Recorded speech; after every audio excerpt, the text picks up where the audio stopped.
So I don't really have any idea how this is going to go. Because I thought that I would just start talking, and when I was done talking, we were done.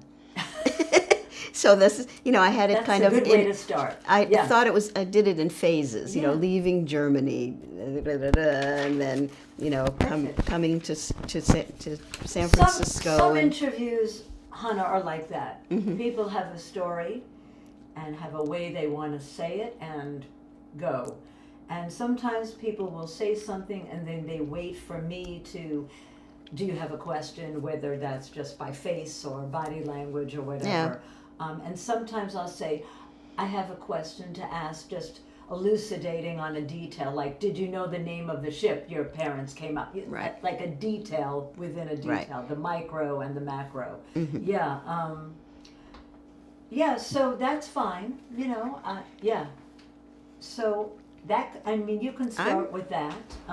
Mostly what we're looking for, in addition to, of course, history and linear, because that keeps things organized in your brain, and for those who will eventually see this, as Richard must have told you. No, he didn't tell me Oh. anything. Nothing. Well, just he left Marcy. it to me. Yeah, thank you. I'll just forward this to Marcy. Yeah, it goes on the Survivor Encyclopedia, so the public will see it. Oh, good. Okay, so if there's something you wouldn't necessarily want the public to see, you don't need to say that. Right. Yeah, of course. And there are things, I'm sure, in my interviews, people have not shared because they simply don't want to, and that no one should ever be pushed to say something they're Sure. not I mean, there's some comfortable sharing. family stuff that, is not necessary to. It's too painful, and it's too private, of course. These are very private and difficult stories.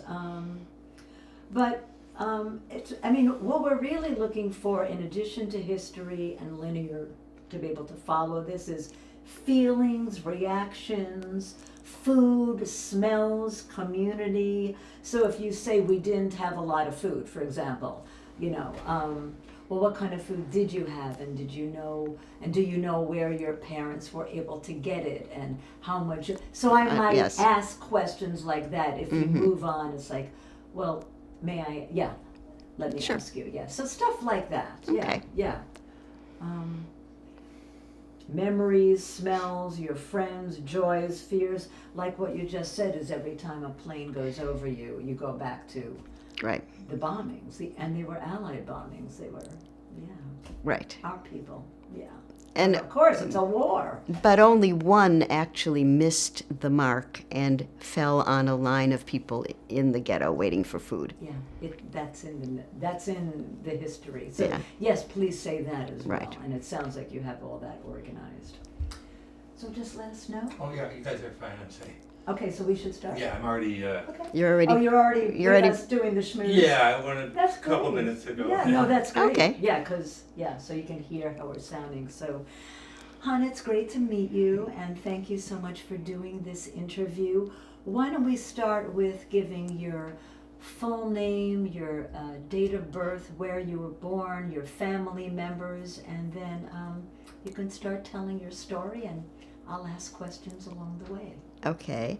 I am Hannah Eulenberg, and I was born in Shanghai and in 1941. And so let me see. So my mother and her two sisters and husbands went to Shanghai right after Kristallnacht because it got to be very scary. They realized that things were becoming untenable. And so they went, let's see. So, gosh, I thought this was, so Shanghai. What's your mom's name and Okay. your dad's Oh, name, okay. and when were they born and where? Okay. Yeah. So my mother's Stephanie Nachum, that was her maiden name, and she was born in Berlin. And they lived in a nice big house there. My grandfather had a metal scrap business that was very successful, and there were 8 children. The child just before my mother was born died in infancy, and so there were 7. And My mother was the next to youngest, and so they, when they got ready to leave, her oldest sister and husband and her younger sister and husband all went together.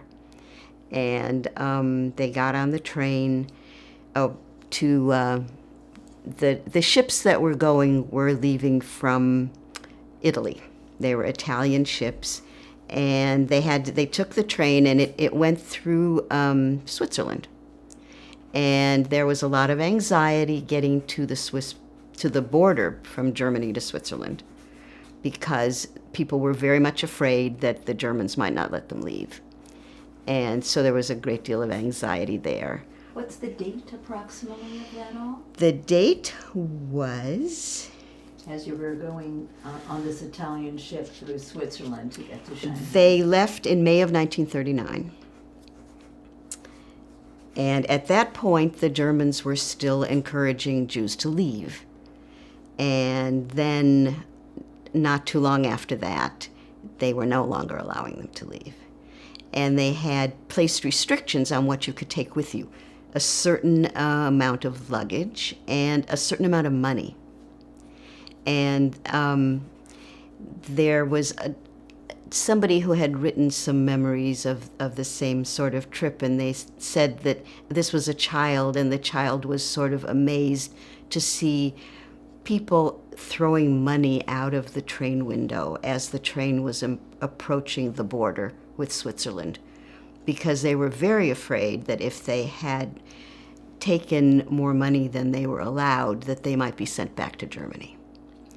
So there was a huge amount of anxiety and tension. And then once on the ship in Italy, because Italy was running these ships of refugees to Shanghai, the ship was not allowed to go through the Suez Canal, because they did not want to, I guess, help Jewish refugees. And it had to go all the way around Africa to get to Shanghai. How long did it take to get to Shanghai? I don't remember that particular. Couple of weeks, at yeah, least. At least, yes. At least, yeah. And Shanghai at that point was the only place in the world where you could go without a visa. And other countries were just simply not wanting to take Jewish refugees. And my mother's older brother-in-law had some relatives in the U.S., and they had applied for a visa, and it was taking too long to. The Americans were taking a very long time to process visas, and so they thought they'd better go. They sent their children ahead to Sweden, where there were some relatives. They had 3 daughters, a set of two twin girls and an older girl, and they sent them ahead because things were just getting scary enough. However, unfortunately, my grandmother, my mother's one of her sisters and husband, and a brother and wife and a baby did not make it out. And they were all murdered. Do you know where? My grandmother in Theresienstadt, where they were not, executing people, but it was, she was fairly old by that time, and she died of malnutrition and disease. And an interesting bit was one of the women that married one of my cousins in Denmark had, for some reason, been sent to Theresienstadt, and she knew my grandmother. But the Swedish king, chartered a bus and went to Theresienstadt and got the release of all of the Swedish citizens, and she was one of them. So that's how we knew how my grandmother died. Wow, that's an incredible story. It is, Yeah. it is. He chartered a bus and went and got them. Wow, amazing. So tell us more, a little bit more about your dad. Your parents met on the ship to My Shanghai? parents met Yeah. on the ship. My mother at that point was, I think, 29 years old, and she met my father, who was a dentist, and he was, wait a minute, they left in, so that was 39, and he was born in '01, so he was 38. He was quite a bit older than my mother. Which was standard for marriages at that time. And Yeah. he was Yeah. kind of a confirmed bachelor, which kind of shows up a little bit later in the story. But they met on the ship, and then they got married in 1941, and then I was born. So he came from a town called Laurahütte, which was on the border that kept switching between Poland and Germany. And at that point, I think, was Germany. Did he consider himself German, not Polish? Yes, Yeah, yes, yeah, absolutely. Yeah, their family was, Yeah. his father had died young, and his mother was a very kind of efficient businesswoman, and I think had some kind of a shop that she ran.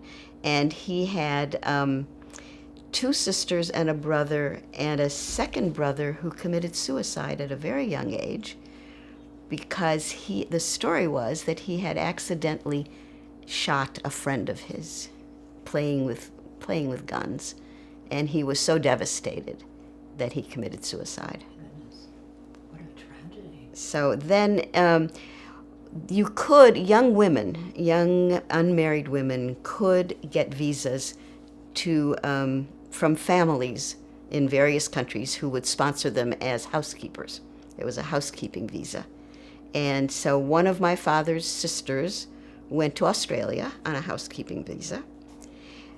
His other sister went to Palestine. That was the young Zionists who had the organizations that were in Germany.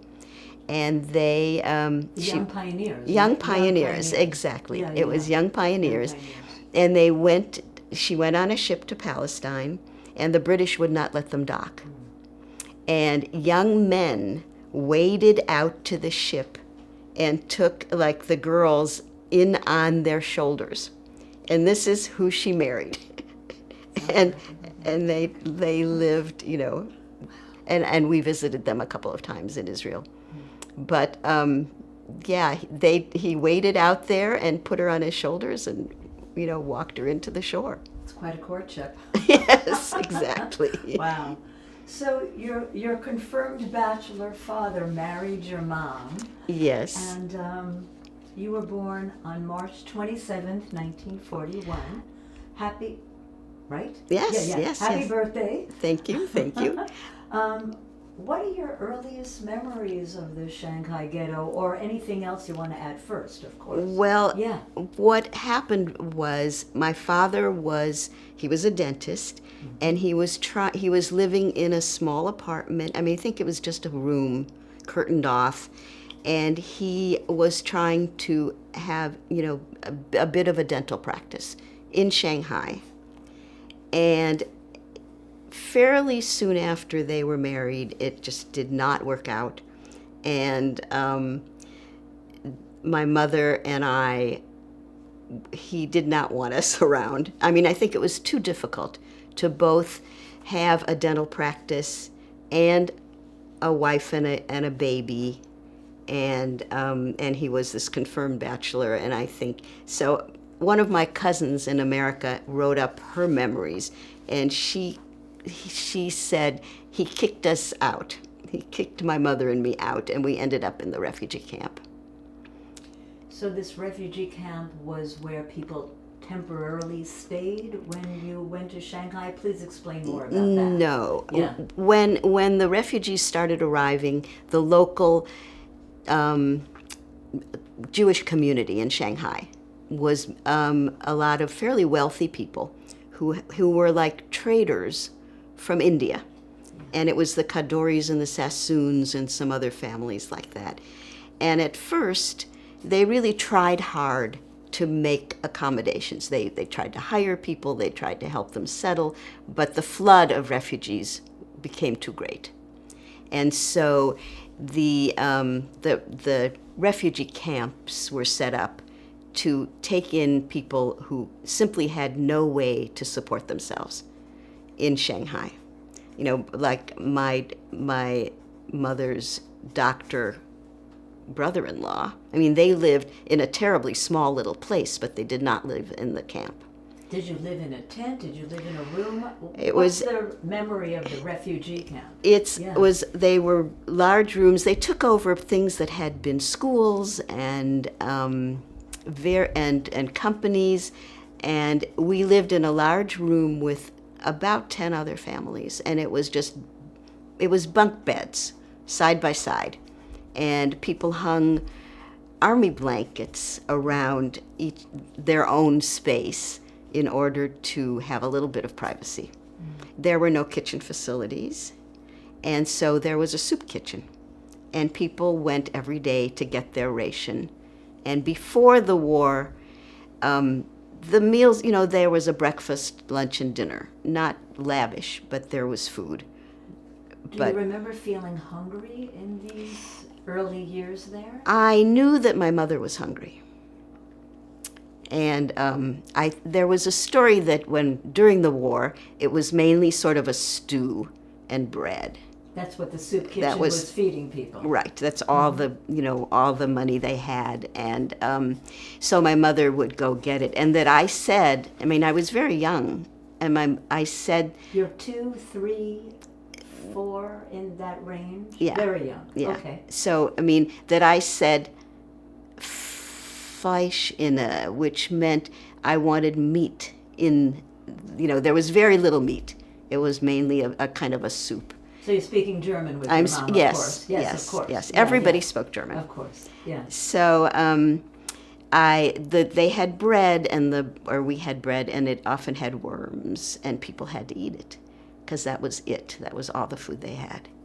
And everybody was very thin and pretty malnourished. The family that was living closest to us, that had their beds, was a woman with her 3 daughters. She had come to Shanghai with her husband, and he died fairly early. And so she was living there with her daughters, and her oldest girl was about 10 years older than I, and then the other 2 were younger.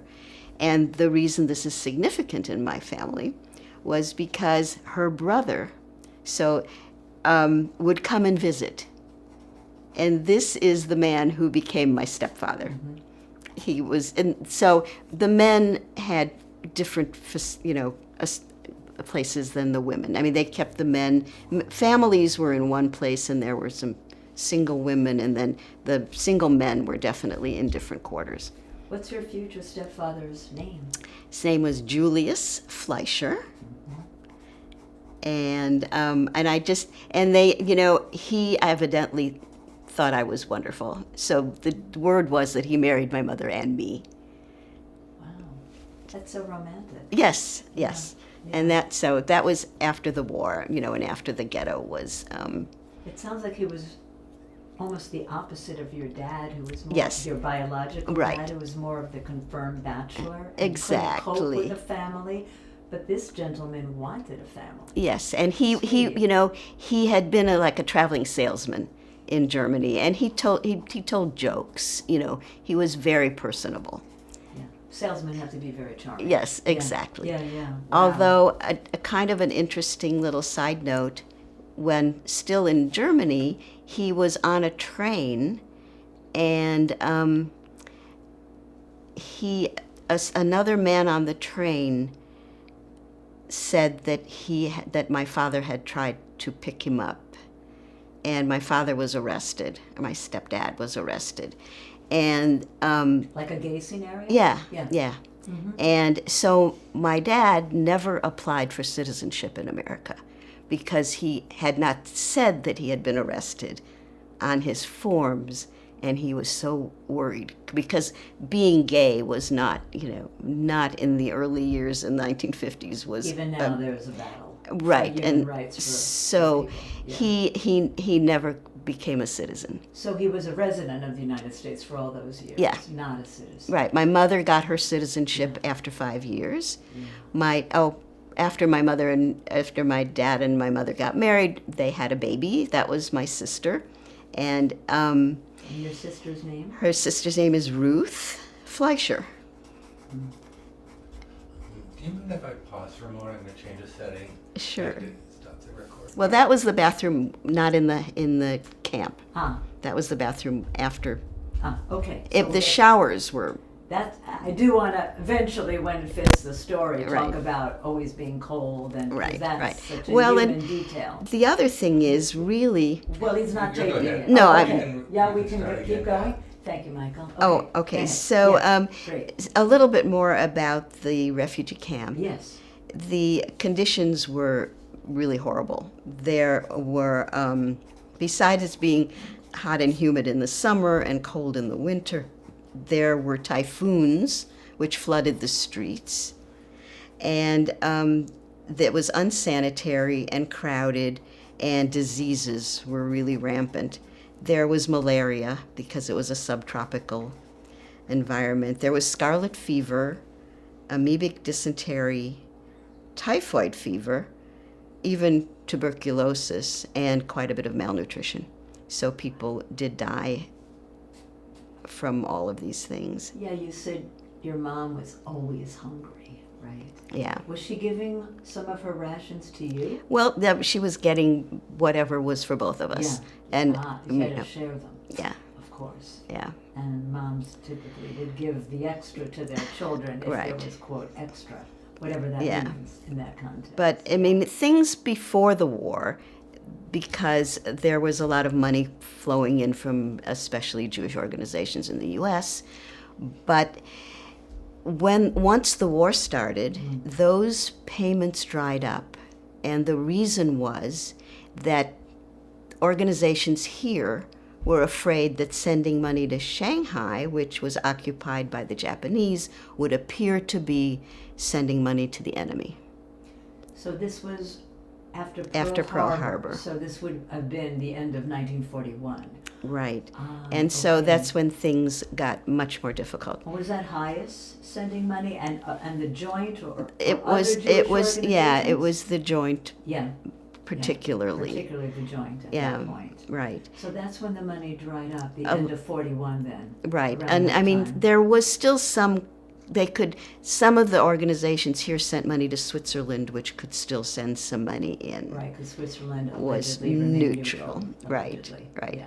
So, but things then got very bad, and I have a couple of pictures of us in Shanghai that are just hanging on a wall that I can go get. We can do that towards the end. Yeah. Yeah, we'll absolutely. and it Photos, just shows absolutely, how yeah. very thin my parents were, and my sister was just born, and I am looking goofy in one of the pictures. But we went to a Chinese photographer to have the pictures taken. I love that. So, and it just hangs on the wall, and I can go get it. We'll go for that towards the end, yeah. So,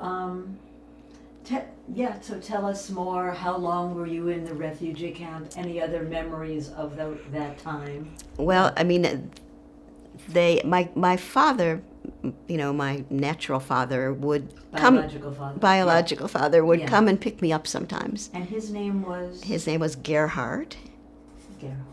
Hecht, Hecht, and that was my maiden name. Yeah. So you saw him every so often? Yeah, he would come. My only real memory, distinct memory, is that he came to pick me up one day, and I was perhaps maybe 4, 3 or 4, and he sent me back to wash my hands, and I was very insulted because I said I had washed my hands, but he was a dentist, he was, he was particularly, I guess he decided my hands were not clean. I was this little girl, and I was really very insulted.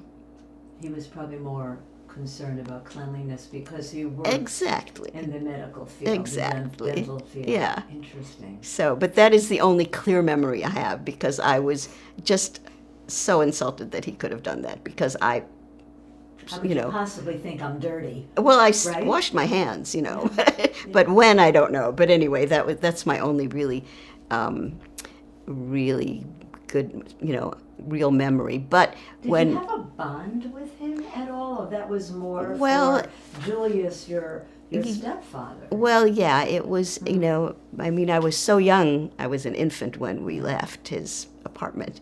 But when he got ready to leave, right after the war, people just started to leave, you know, immediately. If they had someone to sponsor them anywhere, they went. And everybody could go to Israel. There was no question if you wanted to go to Israel. But my mother's older sister had already left right away because her husband's family sponsored them. And they went to Chicago, and that's what my mother wanted to do. But my you know, biological father wanted to take me to Australia with him because his sister was there raising you know, my cousin who's only a year and a half older. And his picture was, well, she would take care, you know, raise both of us. And my mother said, absolutely not. And they even, and I don't know whether this was a real worry, but they claimed that my parents that now were afraid that he might try to take me along. So they went. Kidnap you? Yeah, and so they went to the school and said, under no circumstances can you let, you know, honey go. You know, she's not because my mother would never have let me go. Yeah. So when we first got to America, he would recognize my birthdays. He would send me a little money. You know, my mother once a year in November would say, sit down and write your father. It's his birthday. And I had nothing to say. And so I would always try to send a picture.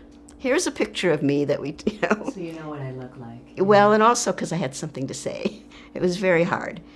Yeah. But his handwriting got worse and worse, and it turned out he had Parkinson's. Oh, that's sad. And nobody told me. You know, I was not in touch with my family in Australia in those earlier years. And so in 1969, as we were coming home from the Peace Corps, I got a letter in Europe that he had died. And I always said, someday I'll go to Australia.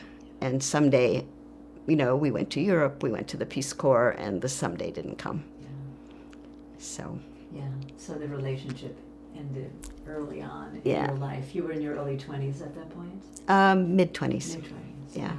Yeah. So. So your real emotional dad sounds like it's Julius. Yeah, absolutely. Yeah, Because, yeah. I mean, first of all, he would come visit all the time. And, you know, and they said he was marrying both of us. And then he unfortunately died in a car accident when I was 20. But the other piece of that is he had been born with very poor eyesight, and he was legally blind by the time we came to America.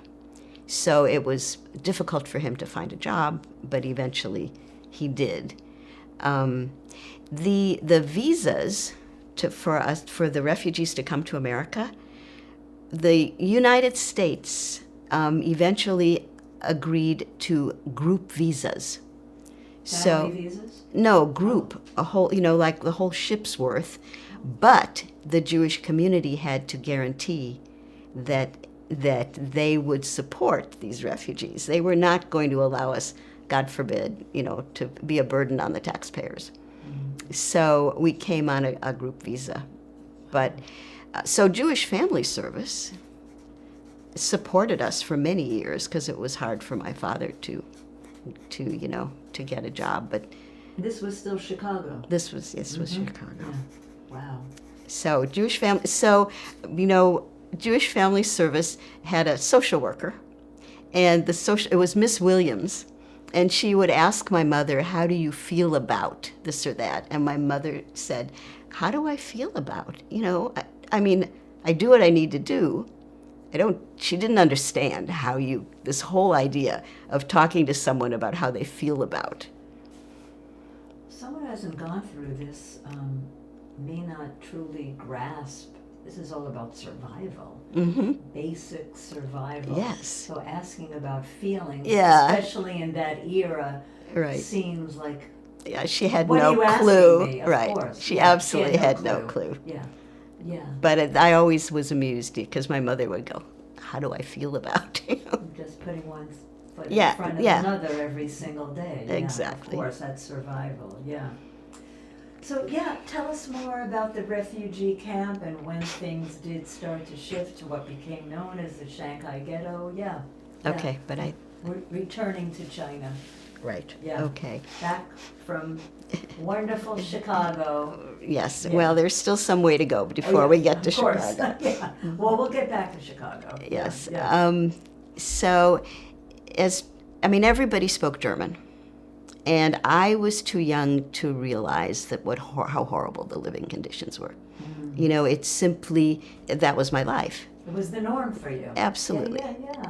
And there were kids, and we ran around, and there was open space, and I think there was a kindergarten, and I went to that. There were other little children. This was preschool. I had a picture. I can't. Unfortunately, we had a. We've lost some pictures, and I feel really bad about that because I had a picture of me with a couple of little toddlers, Sweet. in preschool. So I really, other than, the food situation, I was mainly aware of my mother being hungry all the time. And I didn't know, I didn't understand. But Did she talk to you about it, or you simply knew? I think she complained. Yeah. It was kind of, Of course. um, Especially since she'd come from a prosperous family. Exactly. In Germany, and to yeah, have they had, her whole life literally turned upside down, and she's starving. Would you say starving or hungry? I think, There's a fine line there. right, I mean, she survived. Most of the people survived, but but malnutrition, if you got some kind of a disease, would, knock you out. When your immune system is shot. Right. Yeah. And at 6 months, I had whooping cough. And the interesting thing about the Shanghai immigrant group was there were doctors, there were lawyers. Most of the people were middle class and or store owners, lower middle class to middle class people who were actors, who were professors, who were, I had, my father was a dentist, my uncle was a doctor. And pretty soon the refugee community, with help from the Jews that were, in Shanghai, set up clinics. The refugee camps had clinics, and the one we lived in actually had an isolation unit. And they had a maternity unit. And during the war, drugs got scarce. Things that was started to be difficult. But I evidently was in an isolation unit with whooping cough at 6 months. At 6 months? Yeah. Old? Yeah. I was My 6 goodness. months. And yet you made it. Yeah. But I think maybe part of why I am fairly resistant to most bugs is that I had so many of them when I was so young. Strong resistance. I probably, physical resistance. yeah. That's amazing. Yeah. Wow. Were you sick a lot as a child, or I don't think this so. whooping cough was the main episode Yeah. that your mom has talked I to you don't. about? I don't think so because I don't recall Yeah, any of that. yeah. They, the other people in the room said that my mother was such a heavy sleeper, and I cried at night. And I think the 10-year-old who ended up being my cousin, my stepdad's family, did a lot of nurturing. Of you. Yeah. What's this 10-year-old's name? Her name is Susie. Susie. And my cousin Susie, she died now fairly recently. She was, 10 years older than I. And we remained close. So another interesting thing, after the war, people, started looking for places to go. And so the woman who had, my father's sister, married a man who had lived in quarters with my father, with my dad, with my stepdad, and he was a doctor. And they were trying to figure out where to go. And he was afraid that he would not be able to do what it took to resume being a doctor in the U.S. because he was too old. And Trujillo, in the Dominican Republic, offered land to the refugees. And so they decided that, and so Susie married a somewhat older man who had been an engineer in Germany. And they went to the Dominican Republic, and he laid out a good deal, anything that was mechanical in the land that Trujillo had given them, he managed. And they lived on the ocean, and they had a woman who took care of the kids. They had 2 daughters, and they lived very nicely for a number of years. And then in the Dominican Republic. That was the only country out of the Avian Conference that allowed any Jews in. And they had a community, and he gave them land. And then he started to become more repressive. And they said, we're not doing this again. Yeah. And so they immigrated to the U.S. And they ended up in Grand Rapids, Michigan, because he got a job at Learjet. He was very, very good at many different things.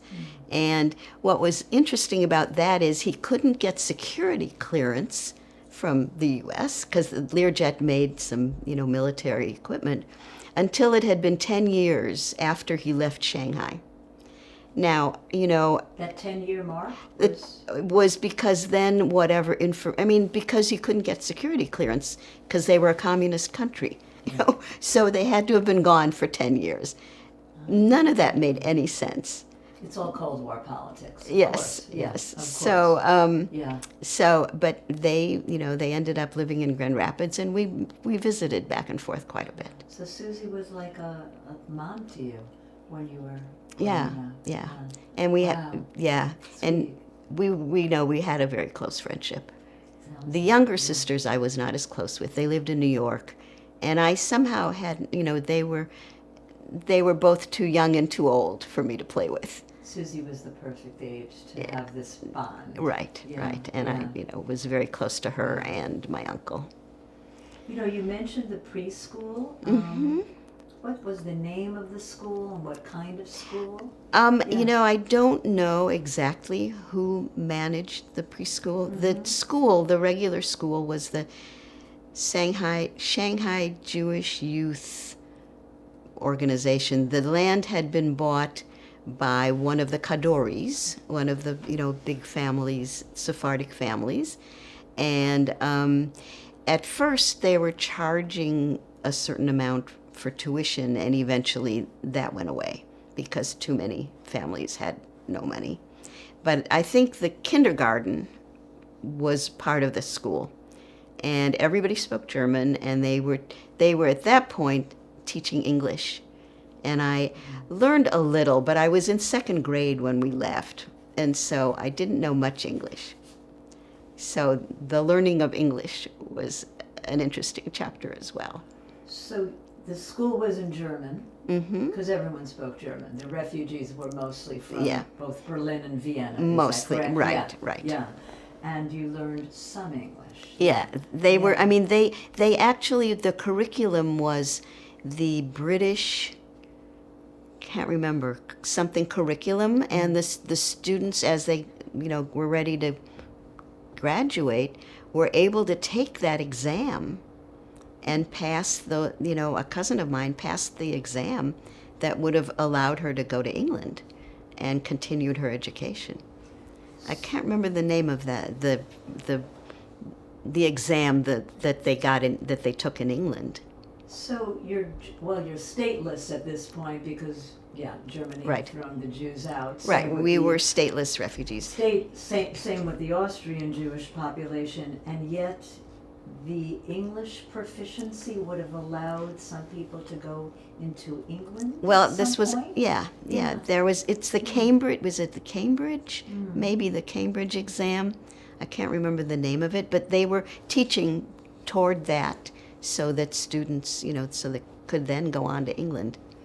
Very interesting. Yeah. My understanding is that people learned ultimately many or tried to study several languages because people didn't know, assuming they made it out of the war, Mm-hmm. they didn't know where they'd end up. So there were a lot of languages being taught, correct? Well, Maybe not it at was your school, it but was mainly It was English. mainly English. Okay. Because people were, it was kind of universal. And they wanted to go to America. Yeah, that's still the big attraction. Right, for many people, right. Yeah. So did you go to a Jewish school and a secular school? What was your education Yeah, at this point? the secular school was run by the Jewish community, Mhm. and the teachers were they were all Jewish, but they were mainly German. And then in the lane, in where we lived after the war, there was a Talmud Torah. And I had report cards from the school, from the Talmud Torah, which I turned over to the Holocaust Center. I turned many of my documents over because I was afraid, that they would not survive. My birth certificate was already in tatters, and so I turned all that stuff over to the Holocaust Center. But we were really learning Hebrew, and we were taking dictation and doing written Hebrew, not the printed Hebrew, but the actual handwriting. Mm-hmm. Yeah, Which is totally different. right. Yeah. And evidently, I was quite good. I was smart and I was good, but I needed to attend more often. Is what one of my report cards said. You were smart, and you've told me that one of your cousins called you both responsible and precocious. Yes, she said that I was precocious, and that This cousin's name is? this cousin Ilse, Ilse. who was my mother's older sister's daughter, Mm-hmm. and who is living in New York. So you were always considered somewhat precocious? Yeah, I guess so. I mean, it took on a fair amount, and she said I took on a lot of responsibility for my age. Yeah. I mean, you're living in a refugee camp that eventually you're going to go into a ghetto. That doesn't sound very surprising. Yeah, yeah. What's your sense of your own self looking back, and do you remember how you felt about yourself at that time? I mean, I know you were really young. We left when I was 7.5, Yeah, and yeah. I really didn't, it was my normal life. And for example, I've never registered to the Speakers Bureau at the Holocaust Center because I didn't think that I had much of an interesting story to tell. It was just normal, and everybody I knew, I think we would disagree with that. Yeah, You have a yeah. really interesting Well, story. Yeah. So I just thought it was, I lived in the refugee camp, and then we came to America, and it just didn't seem to me. I mean, everybody I knew, all the relatives I had, they were all there. So This was your life, the Right. only life Yeah. you knew. Yeah. You didn't have the contrast like your mom did about another life in Exactly. Germany with a prosperous, comfortable family. Of And I course. didn't know we were poor. Everybody was just as poor. Yeah. And after the war, we lived in a small room with. Again, this is Chicago. No, back to Shanghai. Shanghai, Before we okay. left Shanghai. Perfect. We All right, lived back to Shanghai. in this small room, and we had there was no refrigerator. There was an ice box, and the ice would get delivered every day, a block of ice that sat in a pan under the cold part. And I distinctly remember one day we were going somewhere in a rickshaw, and my mother and father started saying, to each other, "Did you empty the water?" Because the ice would continue to melt in this pan. And each of them said, "I don't remember doing it." The other said, "I don't remember doing it." And so we had to turn around and go back because you couldn't leave it because it would overflow. You would flood your Yes. room. Yes. Yeah. So I remembered that was a distinct memory. And my father had, before the ghetto, he had worked kind of at there was a nunnery, what do we call that, a convent. And he had done some like selling paper goods or something, and then he did that again after the war. So we had a little bit of money, it was not a huge amount, but we had food, we could buy food, and the inflation rate in Shanghai after the war was tremendous. And I have a clear image of my father. He was going to go buy shoes, and he had money in a shopping bag. It was that much money that you needed to go buy shoes in Shanghai. That's amazing. Yes. Yeah, that's incredible. And when my sister was born, so my sister was born in 1947. We moved in 46. And my father my mother and the baby had come home, and my father had picked me up, I assume from school, and there was a typhoon. And the way the living condition, the way it was done, so there was a street, and then there was an entrance on the street to the rest of the little houses that were in the lane. It was called a lane. And so the lane itself, with the entrance on the street, the address was 818, and then the doors had numbers, and so the address was 818/80. So we were in the 818 lane, but our little room had a doorway of its own, and it had an 80 on it. So when we went to visit in 1991, we went on a tour. And the tour guide got us a cab and wrote the address for the Chinese cab driver. And the Chinese driver took us to the lane where we saw the room, and we walked around a bit, and then he picked us up and took us to a restaurant where the group was meeting later. Wow. But What an experience. yeah, and we didn't knock on the door, because even if there was somebody living there, we wouldn't have been able to talk to them, because it was all Chinese. But the big difference, so this had been under communism now for a very long time, and people hung their laundry out to dry outside. And if we had hung anything outside, it would have been stolen immediately. So during the war, it would not have been safe to hang anything outside. Nothing. Because everything was so desperate. Right. And it would have been taken. And this area where the ghetto was and the refugee camps was the poorest of the poor among the Chinese. Yeah. And people, in the morning you would see dead corpses out on the street that would then be picked up by the garbage men or somebody. But people were living in the streets, they were dying in the streets. It was absolutely dreadful. So you're describing some of the conditions of the Of the Shanghai Chinese. ghetto. No, of the Chinese. Of the Chinese. That were living in that neighborhood, in Hongqiu. Hongqiu was the area that the ghetto and the refugee camps and everything were in.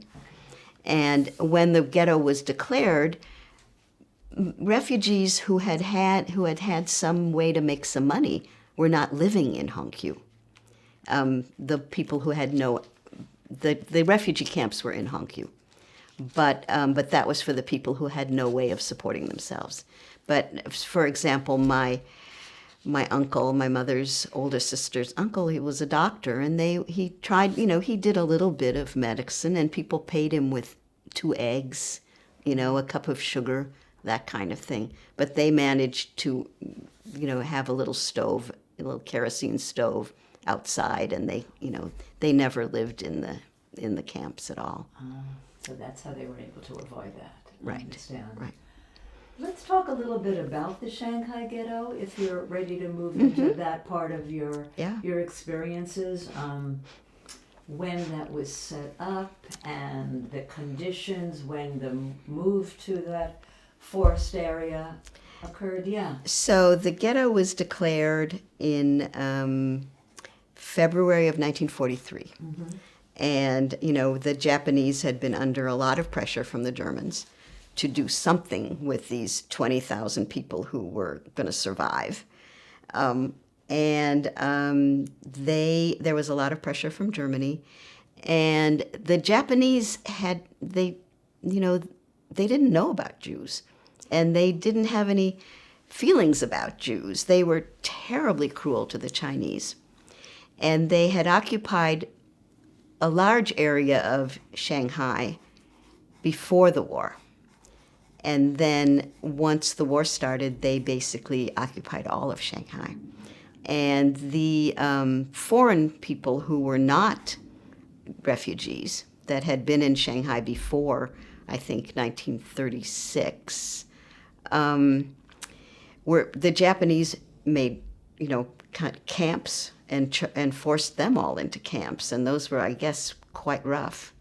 We had our own issues, so the refugees arriving from 1936 on lived all over Shanghai. Are you talking about the Jewish The refugees? Jewish refugees, yes, Yeah. the Jewish Yeah. refugees lived all over, and they had to move, and all the places that you could live in Hongqiu were horrible. There was, if you had some means of paying some small amount of rent, you could still live not in the refugee camps. So it was a little bit better. And there were even some families that lived in, a building where there was a Chinese landlord, and they actually made friends, and the kids made friends, and they learned some Chinese. But pretty much for most of us who lived in the camps, we never met anybody Chinese. We never spoke any Chinese. So you didn't have any Chinese friends? No. In your world? Right, Yeah. right. It was all German, It was all German. all German. But the refugees really built a community in the ghetto. There were some people who had some sources of money, and they had little coffee shops. And there were mostly the Viennese were, they put on shows. They had a cabaret. There were two newspapers. There were, the Sephardic newspaper and the Ashkenazi newspaper, and then the schools. They really made a life. They thought when they went that this was a stopover, that was a way out of Germany, and they would move on from there. And of course, then there was the war, and so there was no moving on from there. Was the ghetto, when did it get to be called, or maybe this was post-war, Little Vienna? Isn't that how it was referred to at some point? Little Vienna was the part where there were some little cabarets, and they put on shows, and they A real nightlife. Yeah, there really was, yeah. and there were some music and dancing, and people.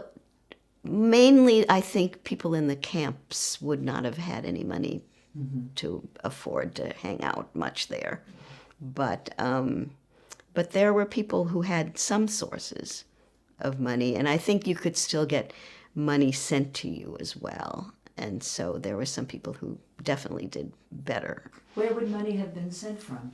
They had relatives in the U.S. Okay, and that still would have been allowed to get into Shanghai. It was until, really after Pearl Harbor. Yeah, 41. And the Japanese commanders, and you were not allowed to leave without a pass.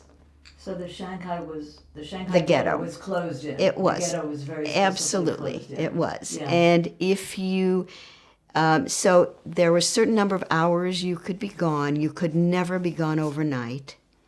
And if that happened, there was a prison. They could put you in the prison. You would die for sure. Were there walls? No, there were not Wire? actual war. There was fencing. Fencing, okay. And you got a pass, and you had to apply daily for the pass. And this Japanese commander named Goya, Goya, his job was passes, and if he was in a bad mood, he wouldn't give you a pass. He was very small, a small, nasty Japanese man, and he would sometimes jump on his desk to slap a refugee because he was in a bad mood and he wasn't going to give them a pass. And there were lines of, because some people still had some sort of business connections that they had made outside of the ghetto. And children who were attending a school, I guess, were able to come and go, but not the adults. And you had to be in by curfew. And when the Japanese had actually surrendered and it was over, a number of refugee young men really beat up Goya because he was especially hated. He was especially hated. He was very nasty. He was very mean, and they, they took out their frustration and their relief, and I guess they beat him up pretty badly. Was he ever held accountable for war crimes? No, I don't think so. Okay. No. Goya. Yeah, Goya was, and he called himself the King of the Jews. And he thought that, that everybody loved him, and, he was, I guess, pretty overwhelmed when they actually, beat him up when they could. But he did. He absolutely called himself the King of the Jews, which... What arrogance, but yeah, to be expected in these kinds of scenarios. Right. Yeah. You had earlier described that you thought that the Berliners were more serious within the ghetto as opposed to the Viennese. Correct. Yes. That's what you had. Yeah. Because they were German. Because they the were Berliners were serious, more serious culture. Yes, and they didn't have much of a sense of humor. But in Vienna, that kind of cabaret life and performing was something that was common to them. We tend to think of Germans like that, but it does also feel like that's a stereotype. It is. Yeah. But they had been professors. There were some musicians. There were people who made an orchestra. The Berliners. Yeah, and so they really theirs was the serious music. I think the Viennese was more of a cabaret style, and so they really created a life within the ghetto. They and even though food was scarce, diseases were rampant, and once they realized they weren't going anywhere, they that had the newspapers and Jewish education. There were rabbis who ran classes. I have a memory, and I don't exactly know why this is, but there was a rabbi, I think, in our lane after the war, and he had a long white beard, and he ran some kind of a class. And I would go and sit because I was somehow drawn to things Jewish. My parents were not very observant. My stepdad had come from a very observant family where they kept kosher, but my mom in Berlin had not. It was more secular. Yeah. Yeah. So that's the assimilated German, which exactly we presume many of the German Jews were, particularly the Berliners. Absolutely. Yeah. But and when we lived in the lane, we had neighbors who were Polish, and there was a couple. There were no children, and they would invite me over for Shabbat dinner. And the husband did the whole after dinner thing, which is very long. There's a huge prayer and davening and all that. And I was 6 maybe, and I didn't mind at all.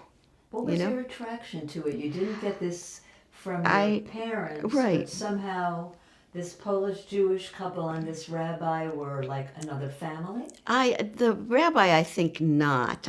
But there was something about the sound of Hebrew, and I don't know, there was something that spoke to me, which it didn't to my sister. I ended up in Chicago going to Sunday school and having confirmation, and my sister, when my dad tried to take her, she threw up on the train, on the bus, so she didn't have to go. But I went by myself. Wow. There was something that Spoke to you. always spoke to me, Wow. which I didn't get. The school was secular, but I voluntarily went to the Talmud Torah too, although obviously from my report card, not that often. Right. Needed to go more often. Yes, right. I was Yeah. very, Yeah. very, bright, but I Yeah. needed to go more often. Tell us more about your memories of the Shanghai ghetto before we move into more of your post-war life. It sounds like from so much that has been written about it, it was limited food, often dirty, people crammed in, no bathrooms. Yeah. Well, there were showers. There were women's showers and men's showers. And so my mother would take me with her to the shower. And, there's my mother and there's me. And it was often cold. And I still hate cold water. Water is not a medium that I particularly care about. I never cared to swim. Anything with cold water was just It brings you back brings to me, your yeah. experiences in the ghetto. Right. Yeah. And but like I said, there were lots of kids, and kids ran around, and we didn't have anything to play with. But I do remember one time when my mother was ready to take me out somewhere, and it was cold, and I was all dressed warm, and there was a bucket sitting on the floor that someone was about to mop, and there was water in it, and I decided to check it out, and I sat down on the water. I guess I thought, I wonder if you can sit on this, And I walked over to this bucket filled with water, and I just sat down in the water. So that I remembered that anecdote because somebody reminded me. And it was very cold. Well, yeah, that too. Yeah, of course. But I was all Yeah. dressed, and then they had to start over to get me Right, dry 'cause you had all your clothes. clothes on. Right. Of course, your warm clothes. Right. Yeah. Bathrooms, the outhouse, and the umbrella, and Now that was again not in the camp. So after the war, we moved to this one room, and the bathroom was out in the hall. It was shared. It was a communal bathroom, and when it rained, you had to take an umbrella with you because it poured on your head. So that was normal. It was just not. you thought it was normal to have to take a umbrella to an outhouse or a bathroom. Yeah. Bathroom. It was that was your simply- norm. That was, Yeah. and when Yeah. that's all you know, Of course. it just is. Yeah. So I was not feeling deprived, and I went to school, and the school, there's a picture in that book. It was like on a kind of a U shape, and one story, and in between there was grass, and kids did sports. And I remember that I had a friend whose name was Jenny Rosenthal. I've never found Jenny Rosenthal, but so the level was up a few stairs, and then in the middle was the grass, and I pushed her off the edge. I mean, it wasn't very, very, very big fall, but she swallowed her gum, and we were convinced she was going to grow a gum tree. We were very scared because I had pushed her off the edge, and she swallowed the gum. A gum tree. Yeah, it was pretty scary. But I mean, kids, the older kids had sports. They had leagues of various kinds. They had scouts. They had a scouting troop, and they lived fairly normal lives. They, especially after the war, even though, it was still horrible living conditions. But things just got better. But of course, everybody left as quickly as they could. As soon as you could get out. Yeah. Can you share a little bit more before we move into leaving China? Your memories, for example, anything you might not have already said, but also like the Allied bombings and those memories would have been Yes. terrifying. But if there's anything else you want to add first, of course. Yeah. So there were bombing raids, pretty significant after, with the war in the Pacific. And there would be air raid sirens. And we would collect in a common area is all I can remember. And there were blackout curtains. And I would put my head in my mother's lap. And there was one day when the Americans were bombing a munitions dump, a Japanese munitions dump that was close to the camps. And it missed, and it fell on an area where there were people lined up waiting to get food. And there were quite a few refugees that were injured and died. And in that book, the entire community just basically mobilized. You know, my uncle, who was the doctor, he went and he showed up. And when they ran out of bandages, people brought their shirts and their sheets, and everybody just totally mobilized to help the people that were injured in that bombing raid. I mean, it was accidental because the bomb went off, in the wrong place. But that munitions dump was right next. It was very close. And so that was the only time that a bomb actually hit. So that was your most vivid memory of the hit that killed some folks and injured others. But I do remember putting my head in my mother's lap and being. How old were you in this range? That would have been, 2, 3, 4. Really young. Yeah. And so, Were there constant Allied bombings? In the war in the Pacific, Yeah. there were a lot. Yeah. It was happening sort of daily. And I mean, I didn't know what it meant other than it was very scary. And you could hear the planes, overhead, which, yes. Did you have, I know you were very young, did you have a concept that this war was on? Did anyone use the word war that you remember? I mean, I knew there was a war, but it didn't mean anything. I had no context for that other than the air raids. Yeah, of course. The air raids were, very, very memorable. And that the one day, I really didn't even understand that either. The fact that one of the bombs had missed and hit people waiting in a food line. Yeah. In some of the readings I did, it's estimated that total in Shanghai, 2,000 people of the refugee community, of the Jewish community, were ultimately killed in these bombings by accident, obviously. Right. That's still a lot of people when you're speaking about 20,000. That's a big percentage, so that is tragic, yeah. And my stepfather, he was not supposed to carry anything heavy because he had, I don't know quite, but he was born with very, very poor vision, and in Shanghai it only got worse. And he wasn't supposed to lift heavy things. Maybe it was, detached retina or something like that. And a friend of his was in that line and had been injured, and he carried this man to the clinic, to the closest place where he could get medical help. Wow. So. Did the person live? Yes. So your dad, Julius, saved somebody after that bombing. Yeah. Mm-hmm. But I mean, the very fact that he carried this man for quite a distance to get him help. Oh, it shows his good soul. Yeah. He was very much so. Yeah. Wow.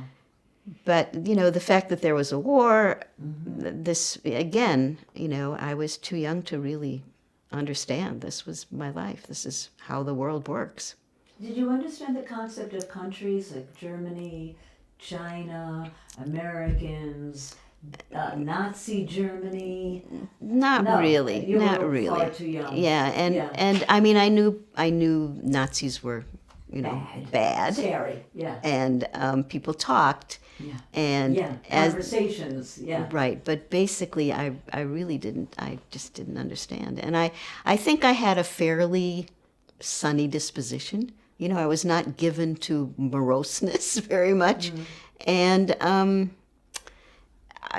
played with friends, and I didn't know that we didn't have any toys. There was no such thing. Was? I don't think so. Probably not. Yeah, I don't think the so. concept of a toy. Although when after the war, when my sister was born, I actually had a doll, a baby doll, that I thought I could nurse. It didn't work out all that well, but So you thought you could nurse the doll? yeah, I tried. So you knew what nursing was? Yes. Breastfeeding? Yes, Yeah. yes, definitely. Where did that motivation come from? Because I think you had said that your mom wasn't able to breastfeed you. No, Yeah. either of us. Yeah. No, I there must have been people in the camp. Okay. You saw that- it happening. Yeah, That's sweet. I know. Yeah, you wanted to nurture a baby. Mm-hmm. Yeah. And when my sister cried, she was a year old when we left, and when she cried, I told my parents, I tried to give her chocolate. I thought, a piece of chocolate would do that, and they went, no, don't give the baby chocolate. She won't be able to eat. Not good. Yeah. No. Don't waste the chocolate. Exactly. Yes. Yeah, wow. So tell me your thoughts and feelings as this time in the ghetto and then the camp and the war is coming to an end. What are your memories of that? Yeah. Again, not very much. It was just normal, and I didn't know enough to know that it was how terrible it was. And living with other people close to you, if you've never lived in it, in a space that didn't have people, and there were kids, and I went to school, and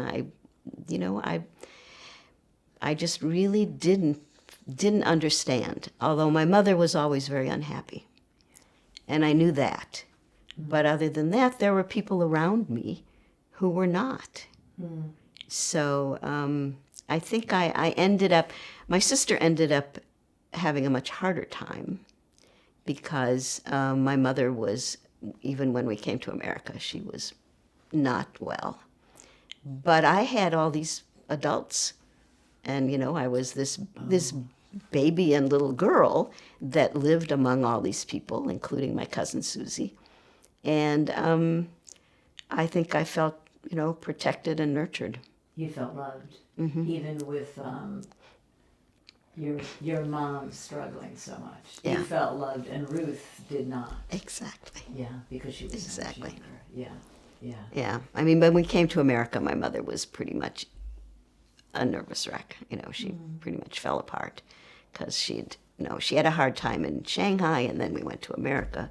That wasn't any easier. I mean, it was in many respects, but still, she was not emotionally capable of yet another move and of having a family and taking care of kids. She probably was still always longing for her life in Germany. Well, Right? On some level? Did she ever talk about that? Like what happened? I mean, we know what happened, but no, but I think she was sort of fragile to start with. I think it was, a case of not having much strength, which is why my cousin mentioned when she wrote her memoir, that I took on a lot of responsibility because I took after my father's family because they were very Julius.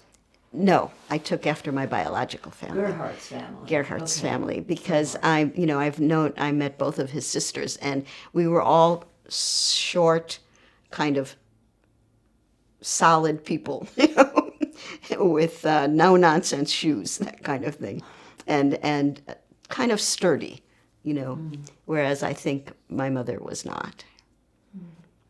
So. She had a different disposition. Well, she had also attempted suicide a couple times in Germany. And the second time, her parents decided that what she needed was to get married. Now, she's in the hospital. She jumped out of the second-story window of their home. She broke her back. and they decide she should get married. So they arrange for her to marry her younger sister's brother-in-law, so her younger sister's husband's brother. And that marriage lasted no time at all. But it was, think about why you would decide that getting her married when she is not healthy mentally was going to solve all her problems. Yeah, and we look at it with the knowledge of psychiatric and psychological insights that nobody had then. That's true. But it does sound tragic. Yeah, and she didn't even know him, and so they get married and then they get divorced again. Before she left Berlin, she had already been divorced once. Wow. So she had a predisposition to depression. Which oh, people absolutely, do. absolutely. Yes, that nature-nurture kind of aspect of human evolution. Yeah. And so, I mean, the cousin that wrote this memoir also said that she didn't cope well in Shanghai. She was just not mentally sturdy enough to manage all of that. Yeah. So. How did it evolve that, do you remember when the war ended and the Shanghai ghetto got liberated? It was September 1945, I believe. Yeah. Yeah. The interesting thing, one of the interesting little things was, so there were in fact GIs, and they rode around in jeeps and gave candy to children. It was really true. So I was Hannah, and the diminutive of that is Honey. It's Hanni. It's like Susan and Susie, and everybody called me Honey. And so there was this jeep with a couple of GIs and surrounded by children, and one of them asked me my name, and I said Honey, and he said, "What a sweet name," and it took years till I realized in America that he thought I was named Honey, Honey. But he just said, "What a sweet name," and I said, "Oh, okay, And you're speaking in English with this American soldier? Because you knew enough English to have a conversation. Just enough, not a huge amount. Yeah. But he said, "What's your name?" And I said, Honey, because that was That's it. beautiful. Yes. You probably thought that was wonderful. Yes. Yeah. And there were several Red Cross women who came and had like a day camp. It was like these poor refugee children, and they didn't really get the character of the refugees because they taught us this little song or this little poem, and it was brush, brush, brush your teeth, brush them every day, or Daddy will have to pay the dentist right away. Now, we were not children who didn't know how to brush our teeth. They completely assumed, that was an assumption that we were refugee children who would not know about brushing your teeth. They thought you were helpless. Yeah. When you were probably stronger than most kids because you just lived through this ordeal. Well, but in general, they treated us like, refugee children who didn't know. And I had a father who was a dentist, actually. But I thought, I just remembered as being, they were so, what's the word? Condescending? Yes, yes, Yeah. so condescending. And they didn't have a sense of who these, that these refugees were doctors and lawyers and merchants and professors and musicians. Highly skilled people. Mm-hmm. Yeah. But that little rhyme has stayed with me. Yes, it has stayed with me. Yeah, I know how to brush my teeth. Yeah, Thank and you I was so much. young, but I was insulted. I think I insulted easily. Yeah, why would you? Yeah. Yeah. Because it was so looking down on us that we were ignorant of brushing your teeth. It's almost like the Miss Williams in Chicago asking your mother. How do you feel question. about? It's like, yeah. These are inappropriate questions that can come off as insulting and insensitive, even though that's not the goal. Right. Yeah, because there wasn't the training or the understanding of what you do for refugees. Mm-hmm. Yeah. Well, she worked for Jewish Family Service, but that she should have known, but she didn't. No, she didn't. Yeah, yes. and same with these Red Cross. Yeah, they were in Shanghai to provide some, I guess, This is the American Red Cross? This is the U.S. Red Cross? Yeah. Yeah, yeah. Yeah, so, how long were you in Shanghai before you could manage to get out, to come to, the US? That was in 48, but, so Right. that's 3 full years. That Yeah. was very late Yeah. because the communists march on Shanghai Oh, yeah. in the fall. The fall of 45. No, no, Oh, no, no, no. 46. 48. I think 48, before okay. they actually got to, you know. So you had to have somebody vouch for you. So my 2 aunts had husbands who had family in America, and they sent them the necessary, papers, and they left quite early. There was my stepfather's family that went to the Dominican Republic. But my mother's 2 sisters and husbands left quite early and went to, her younger sister went to California and her older sister to Shanghai, or to Chicago. Yeah. They went to Chicago because that's where their relatives were. My mother's oldest brother had gone to America well before things got really bad in Germany. And their father had given him some money so that if other relatives ended up in America and they needed help, he would help them. So this oldest brother was married. They had been married in Germany and were living in New York in a Wantage. I think it. I don't know exactly where that is, but and he had a business, and my mother sent a letter asking if they would sponsor us, and a telegram came back from her sister-in-law that said, "Sorry, Steffi, the answer is no." Yeah. And so we had nobody.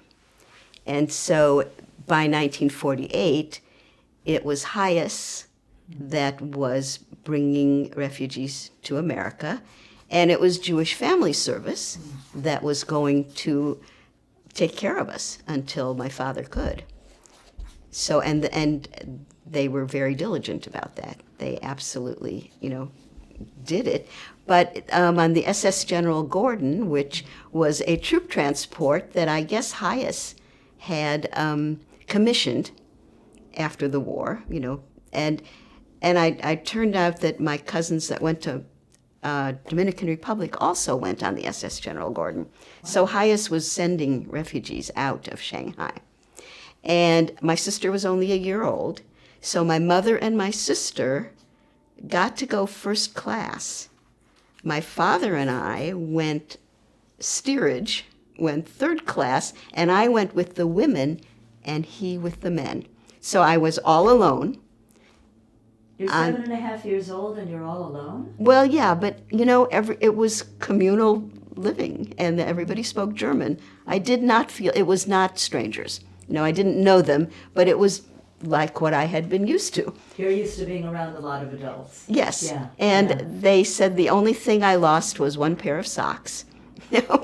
Considering, and during the day we could stay with my mother in her, she had a little balcony and everything. But it seemed like they could have let the 7.5-year-old go with her as well.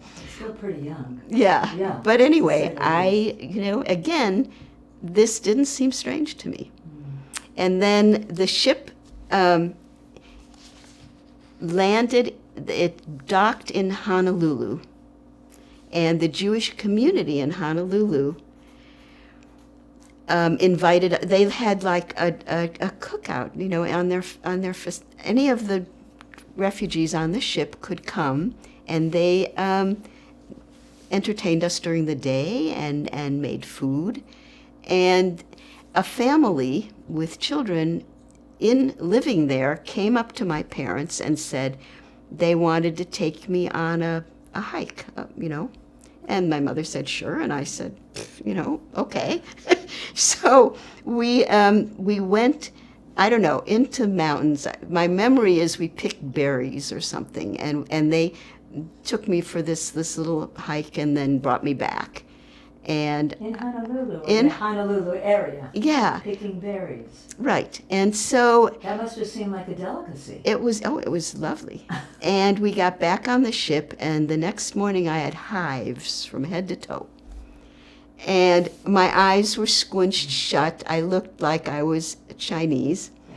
And Like it a was, frog. yeah, and it was like a day and a half to San Francisco, and they were very worried because if I was still had them, they would never have let us unload. Of course. But they disappeared in a day and a half.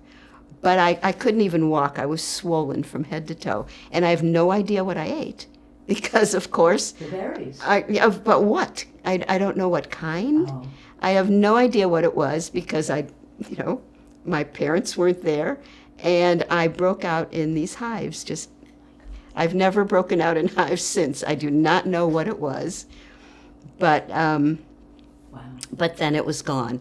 And people had talked about the Golden Gate, but nobody said it was a bridge. They just said Golden Gate, and my picture of America was this huge metal fence all around America. And when you landed, they opened this big creaking, fence, and you were in America. And I was actually quite disappointed that it was a bridge. You wanted the fence to open for you. I mean, that was, I can still picture how I pictured America. It was just this huge iron, heavy fence all around with a creaky old iron gate then, and that was the Golden Gate. Wow. But so we landed in San Francisco, Mm-hmm.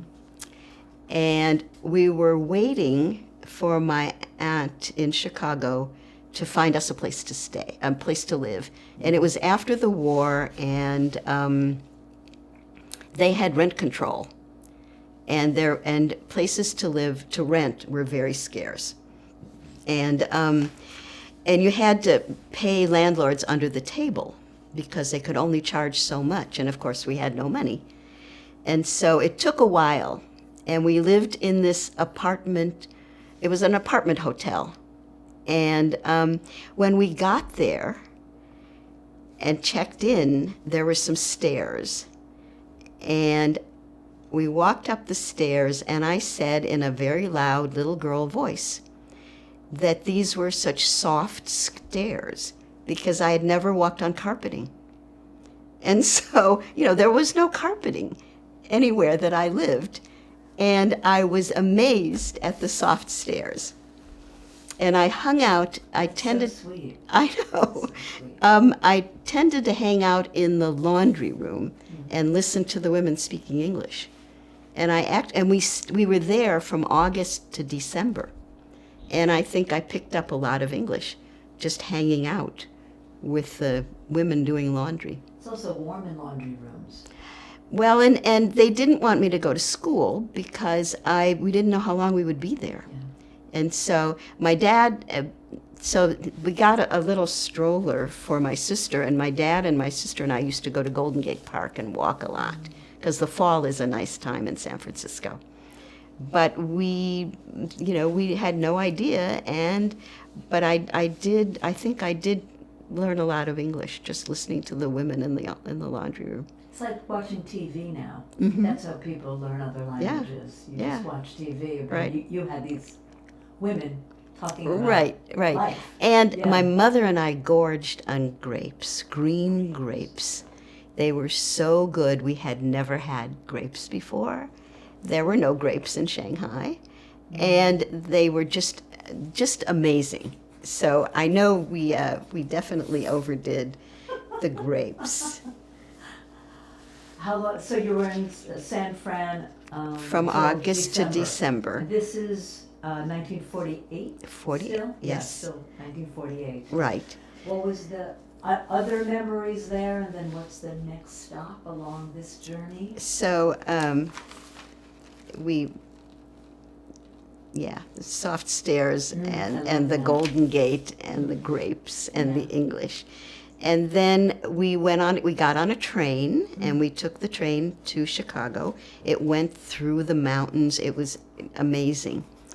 And we got to Chicago, and it was cold and snowing. There was no, occasionally in Shanghai, there would be a few snow flurries, and the kids would run around with their mouths open to see if they could catch them. But it was definitely cold, and they did enroll me in school, even though the first place was it had been an orphanage, and Jewish Family Service was putting refugees there on short term, before they were moving to other places. And so again, we lived with, other people. But my aunt then got us this apartment in the same building where she was living. And went to school, and I think in one of the first days, I think I sneezed, and a child said, Gesundheit. And I came home and said, Mom, there's a girl that speaks German in my class. She did not. She spoke Yiddish. Yeah, it was just Gesundheit. Yeah. So, but then, let's see, was it there that, no, we moved around a lot because Jewish Family Service was trying to figure out what my father could do. And this is your father, of course. My stepdad, Julius, who's blind. who's nearly, he could see. Well, like legally blind, would Yeah, that be the definition? legally blind. Yeah. He could see Yeah. maybe shadows and some movement out of one eye, but the other eye, he couldn't see anything. So there was an organization in Illinois called Business Opportunities for the Blind, and they would put people into like public buildings, managing the newspaper stand, that kind of thing.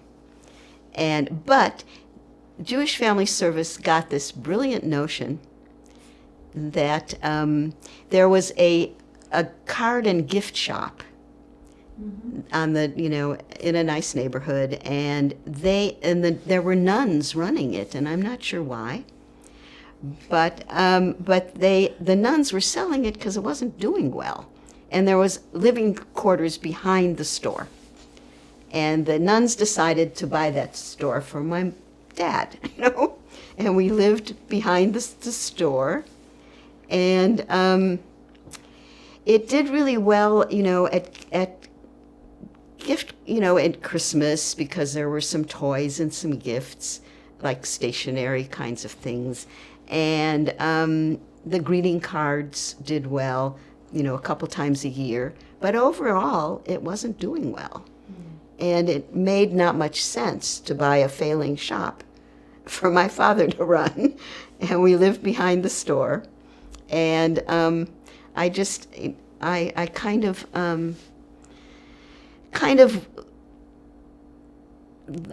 just kind of looked at all the toys and dolls and things. And we had a woman, I guess, that worked there that helped. And she might have been Hanukkah. I think she was Jewish. She bought me a doll from the store, and it was big. But the sad part was it had this face of a baby crying. And how do you have a baby doll that cries all the time? It was impossible to really bond with this doll. It was a beautiful doll, but it had this face of crying, mouth open. And so that did not work out all that well.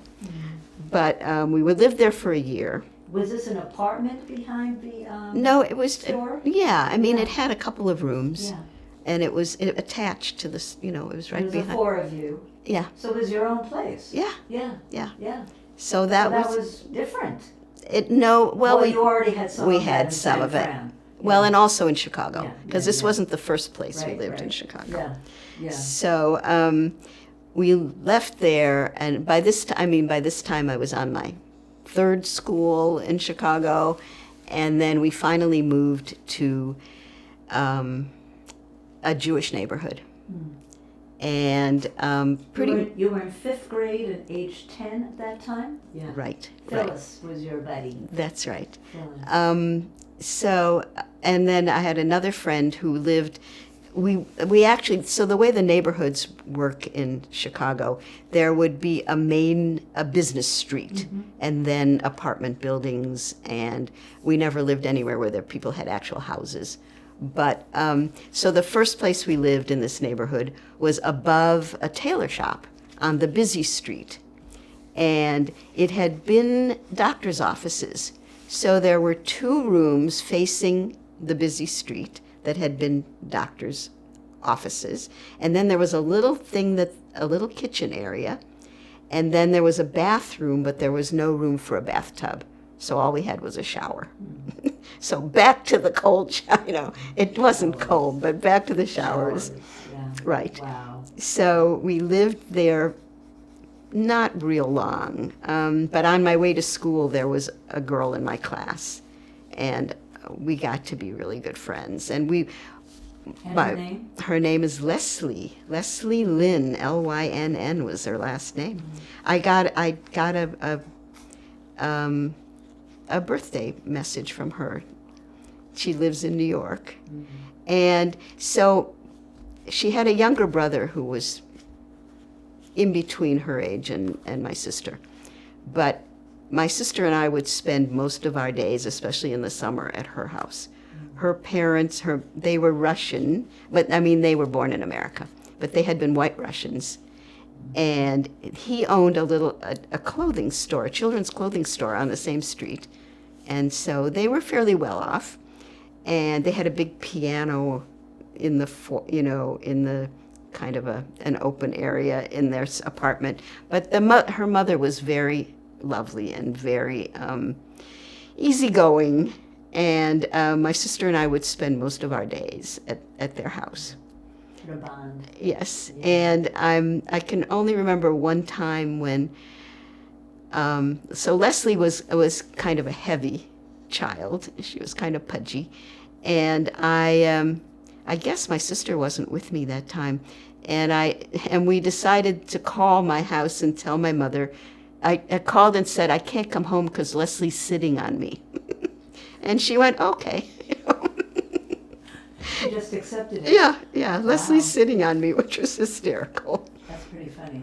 Yeah. But that's a great memory. My mother went to Americanization classes. Oh.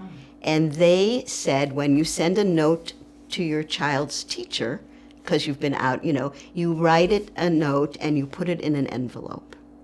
So my mother would send me, if I'd been sick or something, she would put this note in an envelope. But nobody else came with envelopes, so I would carefully open and throw away the envelope. Leslie's mother would take the corner of a piece of big butcher paper that a big piece of meat had come in and write on the corner and send it to her in school, send it to her with Leslie for the teacher. And I came with my envelope and my carefully written letter in English. That's the German upbringing. Right? That was also Americanization classes. Oh, Americanization. That, in America, they taught her that whole, put it in an envelope. And I had to bring her a magazine and a pen and a pad, and she would carefully write out this message. And then the opposite of Leslie's. And Leslie's mother, and they were well educated. Oh, they had money, and she would tear off a corner of greasy butcher paper, and send it to school. But she was very, very artistic. The whole family was, and she had red hair, and Leslie had red hair. And if there was a project to do for school, they would start late at night, and her mother would help her do this project. And then Leslie couldn't go to school in the morning because she hadn't gone to bed on time. But she had these elaborate projects because her mother helped her. So I always felt like the country mouse to the city mouse, because I, had nowhere near, I didn't have the vocabulary. I remember, what was a word melancholy? I had never heard the word melancholy. So I pronounced it melancholy, because that makes sense. And Leslie and I were sedentary children. I was never an active child. I was never athletic. We sat around, we played imaginary games. She had a great imagination. Wow, sounds like a great friend. Yes, wow. Absolutely. So there was Phyllis. We gradually sort of, got a group of girls together. And you're still in touch. And yeah. So, and I'm, visiting Phyllis this month, this is April. and there was one other friend who was a refugee, and they had ended up, I think they had moved around and they'd ended up in Siberia, and he worked, did slave labor, and they ended up in a refugee camp in Europe, and came over as refugees from Europe, and her mother completely wigged out and was in an asylum, and she'd had what they did with your brain, when you were in Electroshock therapy? Yeah, she had electroshock therapy. Wow. And when she came home, my friend and her father had to teach her mother to tie her shoes, basically. So and she just sent me a message for my birthday that said, I'm still the, wonderful person I was 75 years ago. We ended up at camp because a Jewish organization would send refugee children to the summer camp for 2 weeks. Wow. And we met, and then it turned out they moved into the neighborhood, and she was also in my class. And she and I are still, she keeps telling me I need to come visit in New York, because they're both lawyers, they were both attorneys, and they have a fancy apartment on a 35th floor with a swimming pool on the top or something. And In New York City? In New York City. In Manhattan? In Manhattan, you bet. Sounds good to me. Yeah. And she said there's a room that's always waiting for visitors, so come. And that has to be my next trip after Texas. Just don't go in the summer, go in the fall. No, exactly. You know all that. Yeah, Yes. yeah. You also have mentioned a refugee synagogue and a Sunday school and a Reformed synagogue. Okay. When you were around 15, and that's where you eventually met your husband? Uh-huh. Yeah. So we did join a small conservative synagogue that was German refugees. And they had a Sunday school, but within a very short time I forgot all the Hebrew that I knew, because they didn't do much in Sunday school. That was American Sunday school, Yeah. which we really didn't learn much. And but I continued to go all by myself, and there were no bat mitzvahs. Bat mitzvahs were, first of all, very rare. One of my friends had the first bat mitzvah at a Reform synagogue, but the conservative people did not have bat mitzvahs. There were bar mitzvahs, but there were no bat mitzvahs. But this rabbi, we had 4 girls that were about the same age. And in fact, my friend, the other refugee friend, came with me.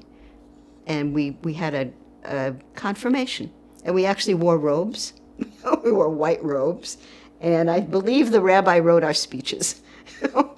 But we did have a confirmation. Wow. So that But was... it wasn't called a bat mitzvah? No way, no. It was, But it was a confirmation. and we were older than that. Yeah. It was You high were school. 15 or I- 16 at I this think we point. were 16 when we Yeah. had the confirmation. But I had one of my girlfriends, her family was members at the Reform synagogue that was close to where we lived. Mm-hmm. And I started going to the youth group with her. Nobody cared, that my family didn't belong. I just, and that is where I started dating my husband, who became my husband for very many years. But we used to, so she lived, And his name? Michael Eulenberg. Mm-hmm. Why am I still a Eulenberg? Because growing up, I was a Hecht in a Fleischer family. I was the only one in my family who didn't have their last name. Because my mother said she didn't want my stepdad to, what's the word? Legally adopted. To adopt Yeah, me. why not? Because she didn't want to hurt my father's feelings, my biological father's feelings. So your father in Australia was, of course, at this point alive. Yes, yes, until you're in and your so 20s. I see. so she wouldn't do that. I think that was very sensitive. She felt that he would be it would be hurtful.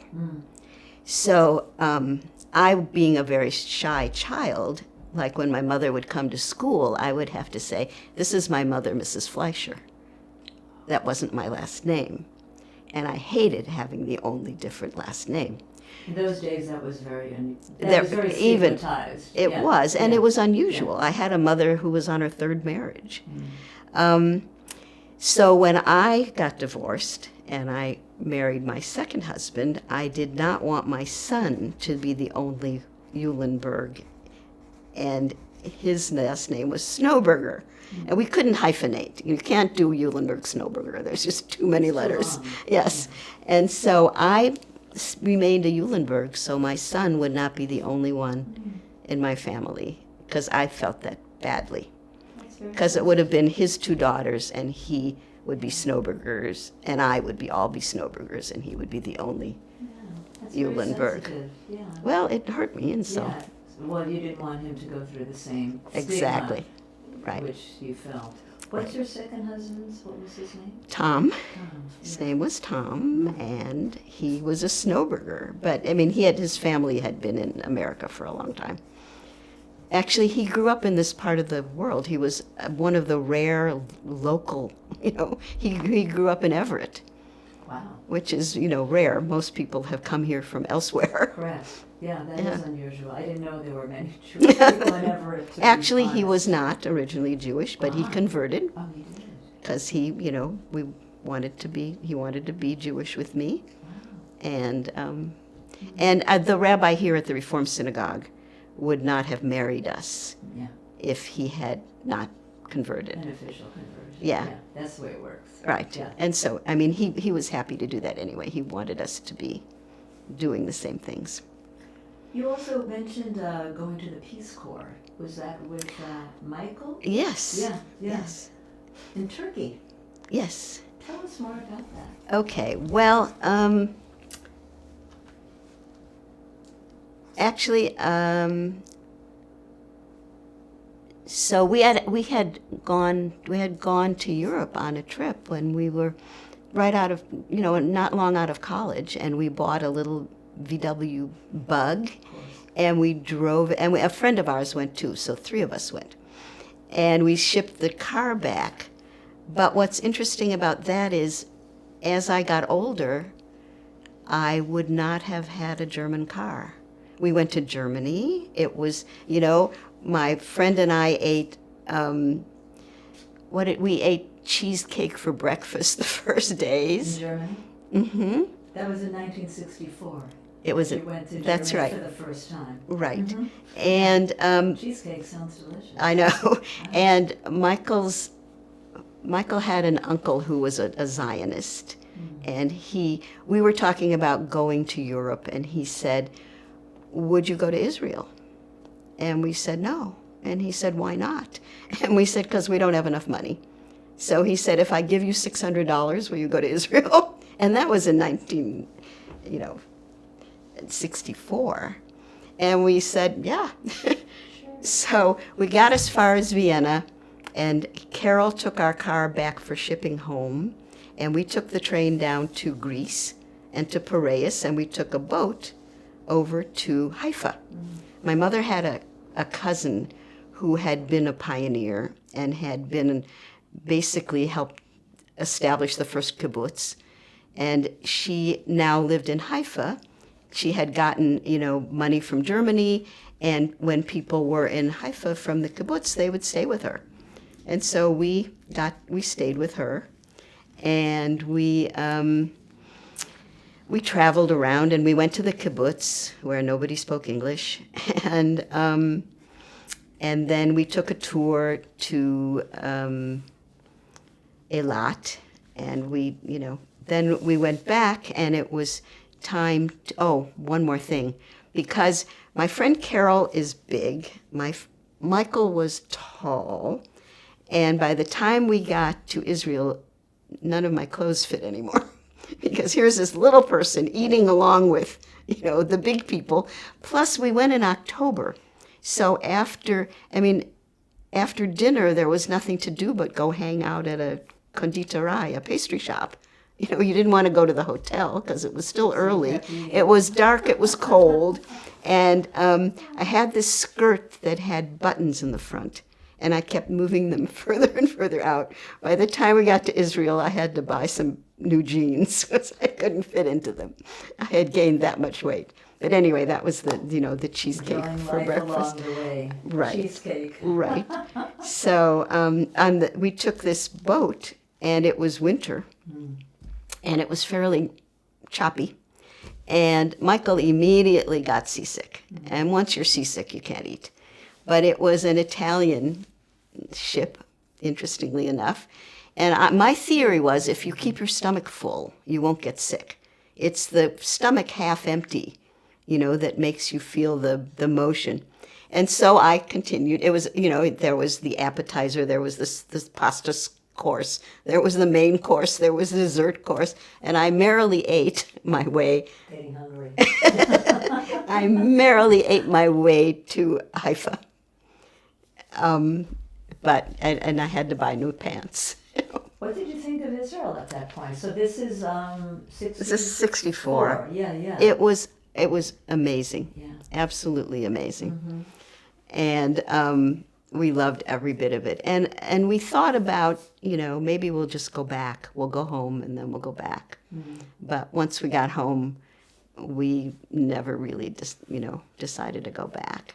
What happened with the Turkey Peace Corps experience? Okay, that was later. That was later on. That was from 67 to A 69. few years later. And most of the volunteers would go right after college. Yeah, that's typical. But my sister, my stepdad had died. My sister was only 14. And she just really counted on me. So we delayed till by that time we were 26. And so we were, almost 4 years older than most of the people who went. And we wanted to go to the Peace Corps, and we had said on our application that I didn't want to go anywhere hot, and we wanted to finish. We were taking some graduate courses, and we didn't want to go till June. To finish the semester and don't go anywhere hot. So in March we get a letter offering us a place to go in Brazil immediately. We went, no, we don't want to go now, and we don't want to go hot. So the second invitation was to Turkey, and we figured we better accept that because we had not chosen Turkey or anything. Training was in Austin, Texas.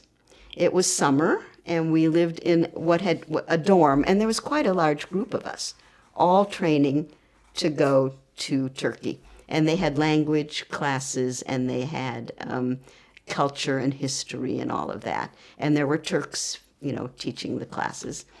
And they took us one day on a bus to Mexico, because we were going to be teaching English as a second language, And they decided, their kids were in school in the summer, and they decided, they would have us go to a class and try teaching English to kids who didn't know any English in Mexico, just that one day. Practice. Yeah, right. Practice. And then we went back after that day, and they were very nice. And they, at the end of our time there, they had a big ceremony, and gave us flowers and all of that. It was a very nice experience in Mexico City. Okay. And we went back to Austin and finished training. And then one of the couples was from California. There were 2 training sessions, one in California and one in Austin. But this couple had ended up in our training session, and they didn't want to go all the way back to California. So they came with us, and they stayed with us. We were there only for a few days. And we each had a trunk of our stuff. And we still communicate. Carol the Braggs, Braggs, and she dyed her hair with this purple lotion that made it blonde, and she had enough in their trunk for 2 years worth of hair dye. So there wasn't enough room for her husband's underwear, which she sewed into the lining of his coat. Because you could carry your coat onto the airplane, but she couldn't put any more. She didn't have any room because she had these bottles of hair dye. So we were staying with my in-laws, with Michael's parents, who just thought that was so funny that she was sewing his underwear into the lining. Dedicated to her hair color. Right. Obvious dedication. Yeah. Right. Yeah. What was Turkey like? You were there for 2 years teaching English. Mm-hmm. What part? Well, they sent people to different parts, and Michael turned out to be not having an easy time with Turkish. And he failed one of the tests one day, and the American who was running the program said, well, just, do better on the next test. Well, the fact is he couldn't do better. He was really having a hard time. And my spoken Turkish was really good because Turkey has umlauts and German has umlauts. And most of the kids couldn't pronounce it nearly as well as I could. And one time the teacher said, if I had my eyes closed, I would think you were a Turk. I mean, we were memorizing, conversations and things because I could pronounce it so much better just because of my German. But anyway. Did you have a good experience there? It was mixed. There were schools in different parts of the country that were from the children of elites, like the bank presidents and the people high up in the military would get sent to these way out of the way places. And so they had these special schools where the children spent a year learning English. And then junior high and high school, they continued to learn English. And the Turks didn't really want us wandering around the countryside and telling farmers how to farm, which was one of the things that Peace Corps did. And so they sent us to this town, and there were 6 of us, 6 Peace Corps volunteers. And the kids were to learn English.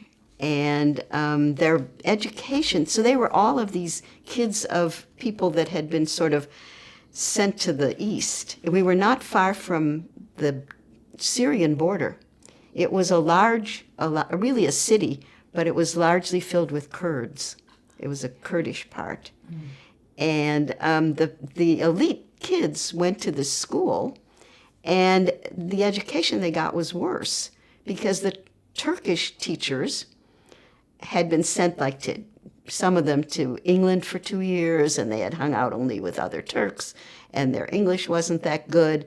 And the kids in the regular high school in the town, the poorer kids, were getting a better education. So, but we taught English, and that meant that, of course, we had other Peace Corps volunteers to hang out with. So we knew we could manage, buying groceries and going to the bank, and we had Turkish teachers, friends, but they were trying to learn, improve their English. So we were not too bad by the time we left, but we were never that good. As some people were the only American in town, and they spoke only Turkish. They had to. So their Turkish was a lot better than ours. Of course. But what an adventure. Wow. So when we got there, it was early fall, and the town was on the edge of the desert. Actually, it was above the Tigris, not the Euphrates. It was above the Tigris River, and it was very dry and very hot. The 2 things that I didn't want, but that was a passing thing. And so we got this. There was a kind of houses being built out at the edge of the city, and everything was very dry. And this house, and what the people would do is they would build the first story, and then when they got enough money, they would add on the second. So there was no real roof over the house. And there were 2 apartments. We had one, and some Turks had the other. and everything was doing pretty well until it started to rain, because we were living in a mud wallow, basically. And there was a light bulb on a string, and the light bulb was sizzling because there was water, And we had some very raw furniture, which was beginning to get a little moldy, and there were field mice making a nest in my nylon underwear, which was bad because I only had 2 years' worth. But our Turkish friend came over one day. We hadn't been there very long. And he said, "You cannot live here. You will get rheumatism," because it was damp. And he knew some people who lived in an apartment building in town. And he got us an apartment. And he said, "This is not good for you." Sounds like he was a lifesaver Yes. on some level. Right. Yeah. And so we Wow. lived in this apartment. However, the bathroom had the 2 platforms for your feet and the hole. I mean, it did have a flush, but there was no toilet. And Pretty rustic. and the only heat was from a kerosene stove, and so it heated the room you were in. And then the kitchen, everything would freeze, and the electricity was only on in the mornings. And we had a water heater, but it required the gravity from the roof to fill the water heater. And so we could only take showers. We also taught on Saturdays, and so we were never home when the electricity was running. So on Saturdays, we would have to do our laundry and take showers. But laundry was in a metal tub like this on the floor. We would wash all our clothes and then hang them out. And but it was a pretty nice apartment, and the floors had they had put rugs on them, but everything was cement, and it was slanted so that when in the summer, to keep it cool, they would run water on the floors, and then it would drain outside. There was a little balcony, and so everything was slanted. And there was like a janitor, and he would offer to go get my groceries because middle-aged women did not go out alone. And but I didn't really need him to do that. But we ate lunch at school, and there was really all fresh bread and rice, a lot of rice and bread and meat, so I started gaining weight. Again. Right.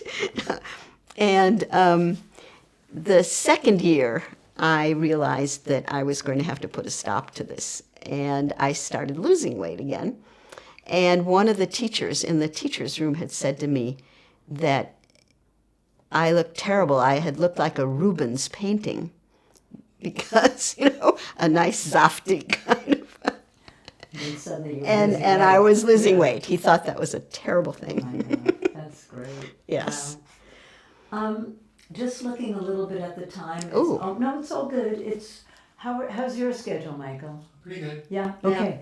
It's almost 4. Wow. So I know there's always so much to say. So I was thinking, of course, anything you want to add, but I was hoping we could talk more about your family, your profession, and then talk a little bit about Adam and JFS and the Claims Conference, which is how you originally got in touch with Richard in the first place. Right. And then, kind of end with the impact of Shanghai on your life, and here we are decades later talking about that. But does anyone want a break?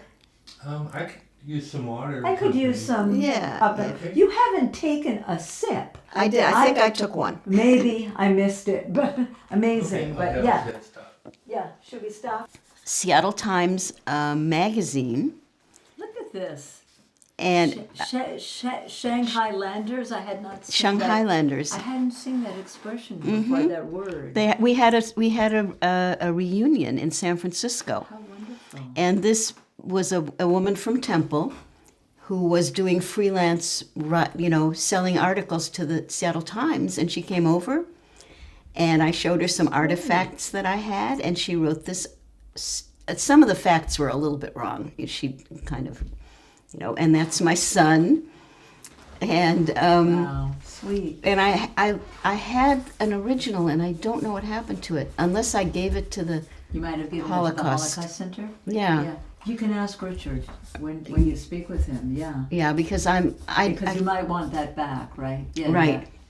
yeah. Or make a truly professional scanned copy. This Right. is obviously a Xerox, because that's all we had back in 1980. Yeah. No, this is a brand new copy that a friend got me by going to the library. Oh. And their stuff is probably old fiche, and they printed You're it. right. No, you're right. It's not going to be on. Well, I'm going to try to see if I can find a better copy. Yeah, but it has the basics. But it was also about the reunion happening in San Francisco. Tell us about the reunion. So it was when was May this? 25th, 1980. 1980? Is the article. Yeah. Okay. And the reunion was coming up. Oh, Tom and I got married in August of 1980. And I had said, tried it once, didn't like it, I was never getting married again. And my mother and my sister were coming from Chicago, and we were going down to San Francisco together. And I said, you know what, Tom? As long as my mother and sister are going to be here, why don't we get married? And he said, oh, great. He was all for it. Yeah. And we got married at Temple Beth Am. And Rabbi Hirsch was still there. It was the old Rabbi Hirsch days. Mm-hmm. And we they closed on the house at the same time. This house. And friends that came in from out of town actually slept on air mattresses. There was nothing in the house. We came back here for brunch, and Tom made blintzes the night before. We were living in a rental house, and we brought it here. I have pictures of me sitting on the floor, opening presents. But anyway, a friend was telling me something about relatives living in in Asia, and I told her about it, and she went to the library recently and got me that copy. I mean, it's a terrible copy, but still, she, and this is a little report card with a picture of me, and that thing there, yeah, and the Holocaust Center has that. Wow. And a couple of other little. So, 1980. Yeah. Wow. Tell us more about your family, since I see a picture of Eric here, and tell us more about your family. Okay. Are we actually on? I am, yeah. Oh. Yeah. Yeah. Okay. So we'll start with Michael. I went to the Reform Temple Youth Group with him, and we started dating when we were 15. And this is in Chicago. Mm-hmm. In Chicago. It was very close to where we were living. And we got married when we were 20, and we got divorced when we were 35. But we came to Seattle in an odd way. We had, after the Peace Corps, Michael and I, and Eric was about a half a year old, and we took a train trip down the West Coast, and we visited Peace Corps friends. So we had a couple that lived here in Seattle. We started in Seattle, then we went to San Francisco, and we went to Los Angeles, and we went to actually New Mexico, I think. But the couple living here had a child like the day after ours, but they were here and we were in Chicago. And so one day after we got home, they called us and they said, you know what, why don't we rent a big house together and you guys come live here with us? And we went, oh, good idea. Just like that. Michael had a good job. He was early in computers. You know, he worked for SafeGo in Chicago, and they trained him. You know, they gave a math test, and he was very good. And they trained him on huge, huge computers. And he quit his job, and it was September, and he was singing in the choir, and he wanted to stay till the high holidays were over. And I came ahead with Eric. And Eric was how old at that Eric point? was 2.5. And the couple that we were living with, when you're in a foreign country, you have a lot in common because you're all Americans. Then we got here, we didn't have anything in common. Their big thing was middle class was bad. Their child had a pair of maracas and some lids to pots to play with. And our child had an entire Fisher-Price warehouse. He was the only child on both sides. Both of the grandparents were really upset that we were leaving.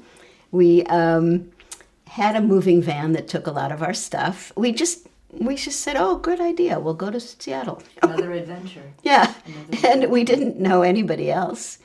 And that lasted, so Michael came a little bit later after Yom Kippur. And it lasted till about December. And then we moved out and moved into a rental house down on Ravenna and Roosevelt. Actually, it was on Roosevelt. There's now a huge apartment building there.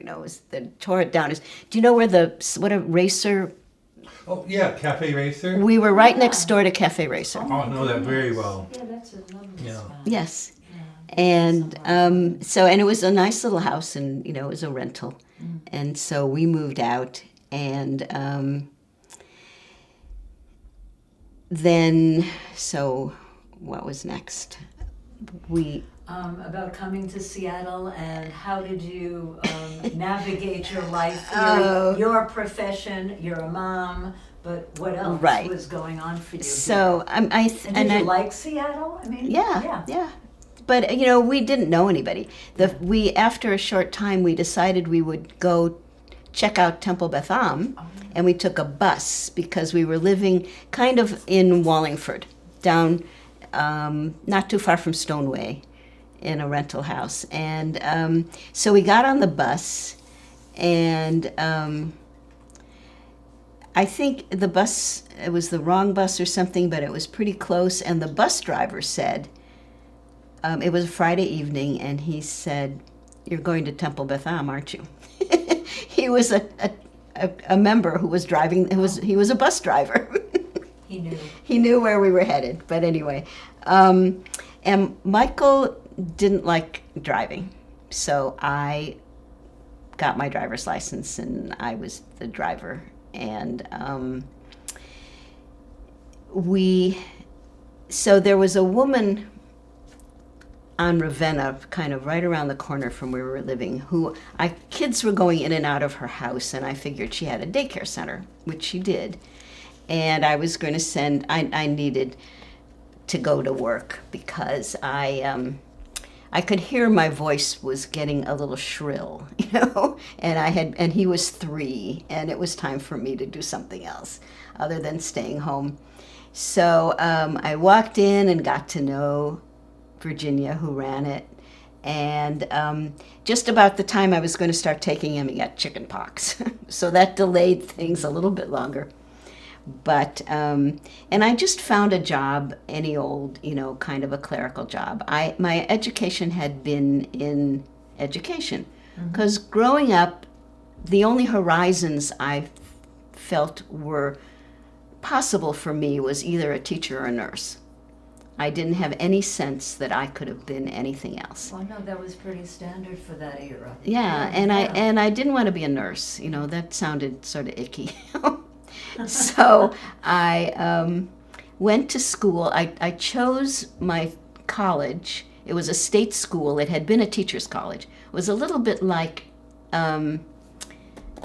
which campus here? Western? No, not that big. Evergreen. No, not around. No, down toward the eastern part of the Ellensburg. No, Oh, Ellensburg. and Central Washington Oh, University? yes. yeah, it That's had right. it had been a CW. teachers' college and then became, a university. It was the same thing, the school that I went to, and I chose it for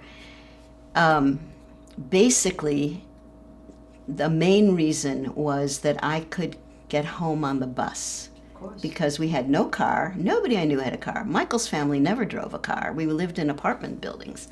And I needed to be able to get home. And I needed to be able to afford it because I never expected my parents to pay for anything. I started working part-time at 16 in a women's clothing store downtown, and I would work all day Saturday, and stores were open late on Mondays and Thursdays. So after school, I would take the elevated and go downtown. And At Chicago, when you say the elevated. the elevated, In right? Chicago. Yes. Yeah. And was saving all my money, and mainly I needed to pay for the dorm. But I needed, several of my girlfriends went to the University of Michigan. I never even considered that. And I didn't consider that I could probably have gotten scholarships. There was no counselor at high school and my parents knew nothing about going to school. And so I picked my school by what I could afford and that I could get home on the bus. And it was interesting because it was out there in the cornfields. And the kids were, valedictorians, but they were from small towns. And, my high school in Chicago was almost all Jewish. And the standards were pretty high. And we just knew things that these kids didn't know. And teachers kept telling us, oh, wait till you go to college, you're going to have to study so hard. It's going to be so different. And my first semester, I studied my butt off, and I got all A's, because it was always on the curve, and I just knew a lot more. My background was so much more varied than these kids. There was a teacher who was the only black teacher, and he taught the sociology class, and the exams were like the midterm was complicated. It was multiple choice, but each choice was a very complicated thing. And I came back to the dorm and I said, oh, I have failed miserably. It was terrible. But I got the highest grade in the class, because it was a completely different, You came from such a different world, Hannah. Mhm. Yes, of course. Yeah. yeah. But you didn't necessarily recognize that right away. No, but Yeah. like Michael went to the University of Chicago. My friend Leslie went to the University of Chicago. And but I couldn't afford it, and I never expected any help. It was what I could afford and what I could do. And I worked on the switchboard in my dorm for some extra money, but only stayed for 2 years, and then I came back and finished. Do you know about Roosevelt University in Chicago? No. It's a school that is a commuter school. And it was founded by a group of Jewish teachers who were trying to combat anti-Semitism. And so they were going to they had worked like at a YMCA or something. Some of the furniture still said YMCA. And they started this school, and they named it for Eleanor Roosevelt. And they and it was mostly black and Jewish kids, because that was their goal. But it was it was all commuter, and it was but it was much more intellectual, kind of. It was much more thoughtful. One of our classes, we wrote papers on the Nation magazine, which was which was sort of communist, a little bit, but Still exists. it does still Of exist. course, I read it all the time. I The Nation. read It's the very na- lefty. yes, Very I lefty. read The Nation until the point at which they became very anti-Israel. And then I sent them a letter and said, I'm done. That's it. But like when we would travel, I would just send them a letter and say, hold my subscription. But there was the teacher, in trying to be equal, said you could write a paper on any magazine, and this guy that I had kind of befriended wrote it on an article in Time magazine, and I thought this will never go anywhere because I wrote mine on The Nation. That, I love it. yes, Wow. but I did. I read The Nation till long after I moved here, and then at some point I said, You stopped. Yeah. no, no more. So you had a career. Okay, so Yeah. so Tell us more. I kind of wandered around. I eventually, my friend Virginia and I did the daycare together, and that was kind of nice. And then we were going to be dissolving it, and I said, I'm going to need a job. So I took a bookkeeping class at North Seattle Community College, and I kind of liked it. And I got a job with these two people who had lived here and had gone to Kansas and had gotten a contract to do socioeconomic research on 3 Mile Island, 10 Mile, 3 Mile Island, on the, and she was a sociologist, and I applied in through the a newspaper ad, and I said that I could keep books because you did a sample, set of books, and I said I can keep books because I thought I could pick up, I could do it. And they were just establishing this office in Seattle. They handed me a literal shoebox full of receipts, and I had not a clue, And so I struggled, and it took me a very long time to get everything to balance, because usually you have and it was just, and was all general ledger entries. And there was an accountant in the building. We were on East Lake. It's the Aries building, and it's not too far from the bridge. And the accountant said, I can't believe how you even did that, to get it to all fit and all balance. And I liked it. And so after... it's very ordered. it is extremely... There's no interpretation. Exactly. I And everything understand. has to balance. And I thought that was pretty cool. And then what happened next? I decided that I would go to the U and get an accounting degree.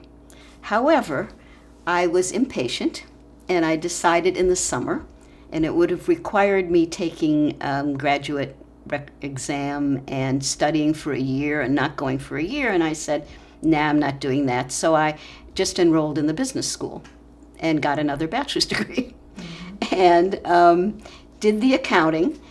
And then when I got out, I got a job with Westin Hotels, and they were doing a section that was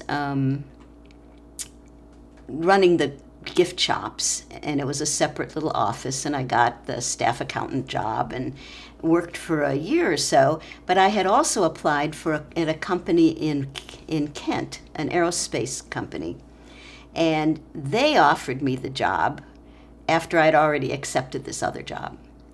And what I didn't know was that the controller had kept my resume. And a year later, their accounting manager was pregnant, and they needed someone else to be the supervisor. And they felt that the woman that was the supervisor would not be able to manage. So they didn't advertise, but the controller took my resume out of his bottom drawer and called me. And I had to go into interview after hours because they didn't want anybody to know what was happening. And the manager she was pregnant, and her ankles were swollen. All she cared about was, could I spell my name? Basically, she didn't care. And so I went to work at this aerospace company and became the accounting manager, and then later the actual finance manager, and had accounts payable and payroll and, all of those functions. And stayed there until the aerospace downturn in, where there was the billboard that said, "Will the last person leaving Seattle turn out the lights?" That was in the 70s? Oh yeah, 73 that or was so? over. That was already 72? over. No, that was already over. Oh. This was a later downturn, and they did a layoff, and they laid off the oldest people first. And I was already in my 40s when I started working there. And I was going to do it all part-time. I had a part-time job over on East Lake. And Tom said, "You know what? Just go to school and get it over. Just do it. Don't spread it out, taking one class at night at a time." So Get it done. yeah, so get it I done. just went back, and I had to take a few business classes, which were just silly. I mean, there was one on how you design how you design some kind of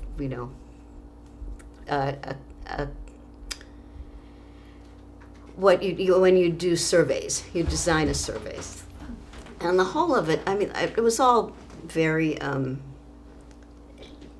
I'm going to just make the mic in a more perfect position. Okay. My main, I do video kind of on the side, but my main job is a sound guy. Oh, okay. So I'm like, He's obsessed this could with be sound. better. No, that's It's okay. like- No, that's perfect. My son has a PhD in horticulture, and he's a stagehand, and he loves it. He works for the union, and he loves any kind of performances, and he this is a complete digression, but he one day he said to himself, "I have a PhD in horticulture, and the best I can do is mow lawns. I've got to do something different." And he had a pretty good job, but it wasn't fulfilling. And it was at a time that he graduated where a lot of government contracts had dried up, and he wasn't going to be doing research. And he went to Washington State, and he worked at one of the stations that they have in Mount Vernon, and they didn't have any spots for him. And so he said, "I'm going to go be a stagehand." And then somebody in the union said, "In a few years you're going to be too old to just be shoving stuff around.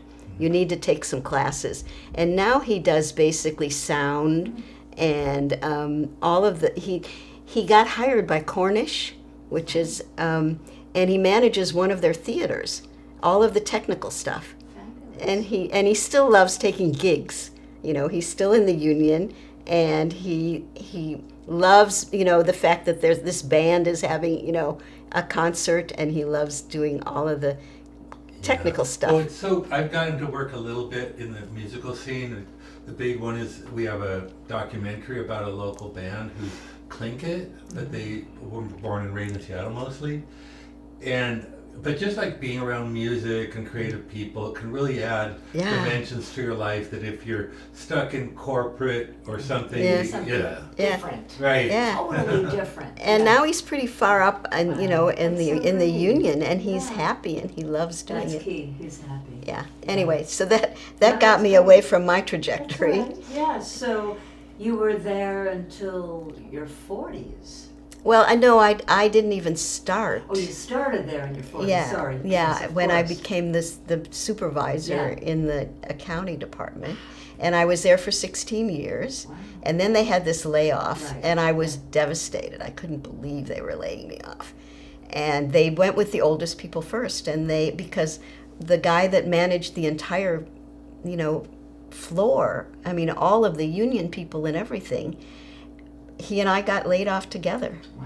And so I then found this job at the university. And the job was in Kent, and I commuted from here to Kent for 16 years.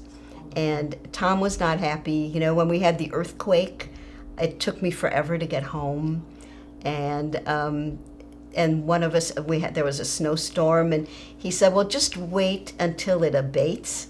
And by the time, and so I went and had dinner, and when I got out of dinner, the snowstorm had made it down to Kent. It took me till 11 o'clock to and people's cars were just sliding off, and we'd go, it took me Scary. to get back here. So he'd always wanted me to work at the U. So I went, I interviewed for a job in the accounting department in the capital projects office. So we built all the huge buildings, you know, we had our own little accounting group. And it was a way less highly paid. I was pretty well paid when I left, you know, Heath Techna, the aerospace company. And I took the job because I wasn't that young at that point. I was somewhere in my 60s.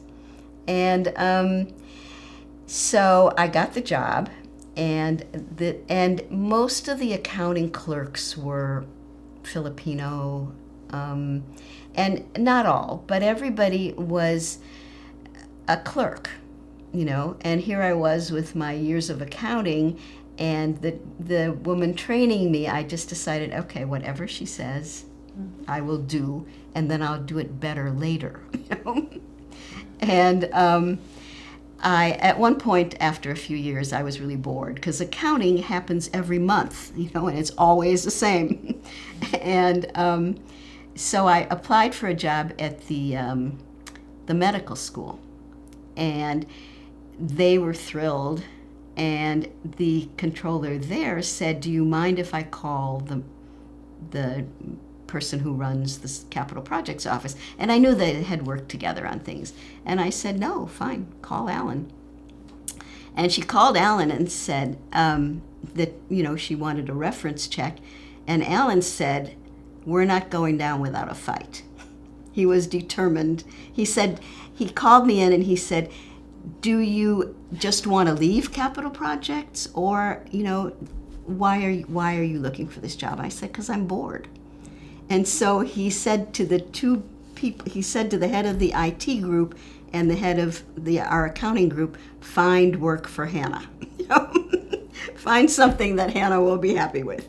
Wow, it's nice to be wanted. I know. It's nice to be absolutely fought over in a professional scenario. Is so exciting. Right. And so Yeah. the accounting guy, he was a wonderful person. He and I would argue, but accounting principles, you know, we never argued personally. And he came up with a spreadsheet. No, that won't do. But the IT guy offered me a job in the IT group. And I really became the user expert in our software, because it was new when I came and nobody knew anything. And I had been taught how to write reports at my earlier job. And so people could call me and say, "Can you tell me how much money we spent with this vendor in these years?" And I could write a report. Wow. And so that was a cool job. That sounds great. And then then I had decided that I wanted to go to part-time because I was already getting kind of on in years. And he said that after this other woman was done with what she was doing, I could go to part-time. And it didn't happen. And it had been more than 6 months. And this is what I call my passive-aggressive time. And so I retired. And I had only been at the U for 9 years. And I was already 72 or something, so I retired, and they made me a big party. And I was visiting some friends at the hub, having coffee one day, and my old boss in the accounting group said, "Could I come in and help them out? They were way behind, and you can continue to work, but only 16 hours a week," or something like that. And so I went back, and I ended up staying 4 more years. I was 77 when I finally left the university. And again, they had a layoff. The guy who had been the boss was great. He was an engineer, he was bright, and he was a little pedantic, but that's what engineers do. And he left, and they hired this guy from Brown University, who had been in charge of construction, but it's a small school with a big endowment. Oh, yeah. And he didn't understand that we were a state institution. He never could get. He would just, throw away records, and you can't do that. He didn't understand anything. And he decided he would make his mark by laying off a whole bunch of people. So he completely destroyed, basically, the whole thing. And again, I was being laid off, but I was only on an annual contract anyway. And this was happening in August, and the layoff was in September. And I had my contract lasted through December for that year. But he decided he would rewrite it so that I would be laid off with everybody else. So he called me into his office. This was August, and it was happening September 15th. And he said, I want you to, do this and do that. He said, but before you go, I want you to train the project managers to do what you do. And I was doing like cash forecasting for the Treasury group. And so I took a bunch of my personal belongings home for the weekend, and I shredded some things that were just, and I cleaned out my files, and I thought about it, and by Sunday I had decided I'm not going back. And so I sent an email to friends, and I said, I am not motivated to train project managers to do this work, and I'm not coming back. So going out on your terms. Absolutely. Yes. And I was 77. Yeah.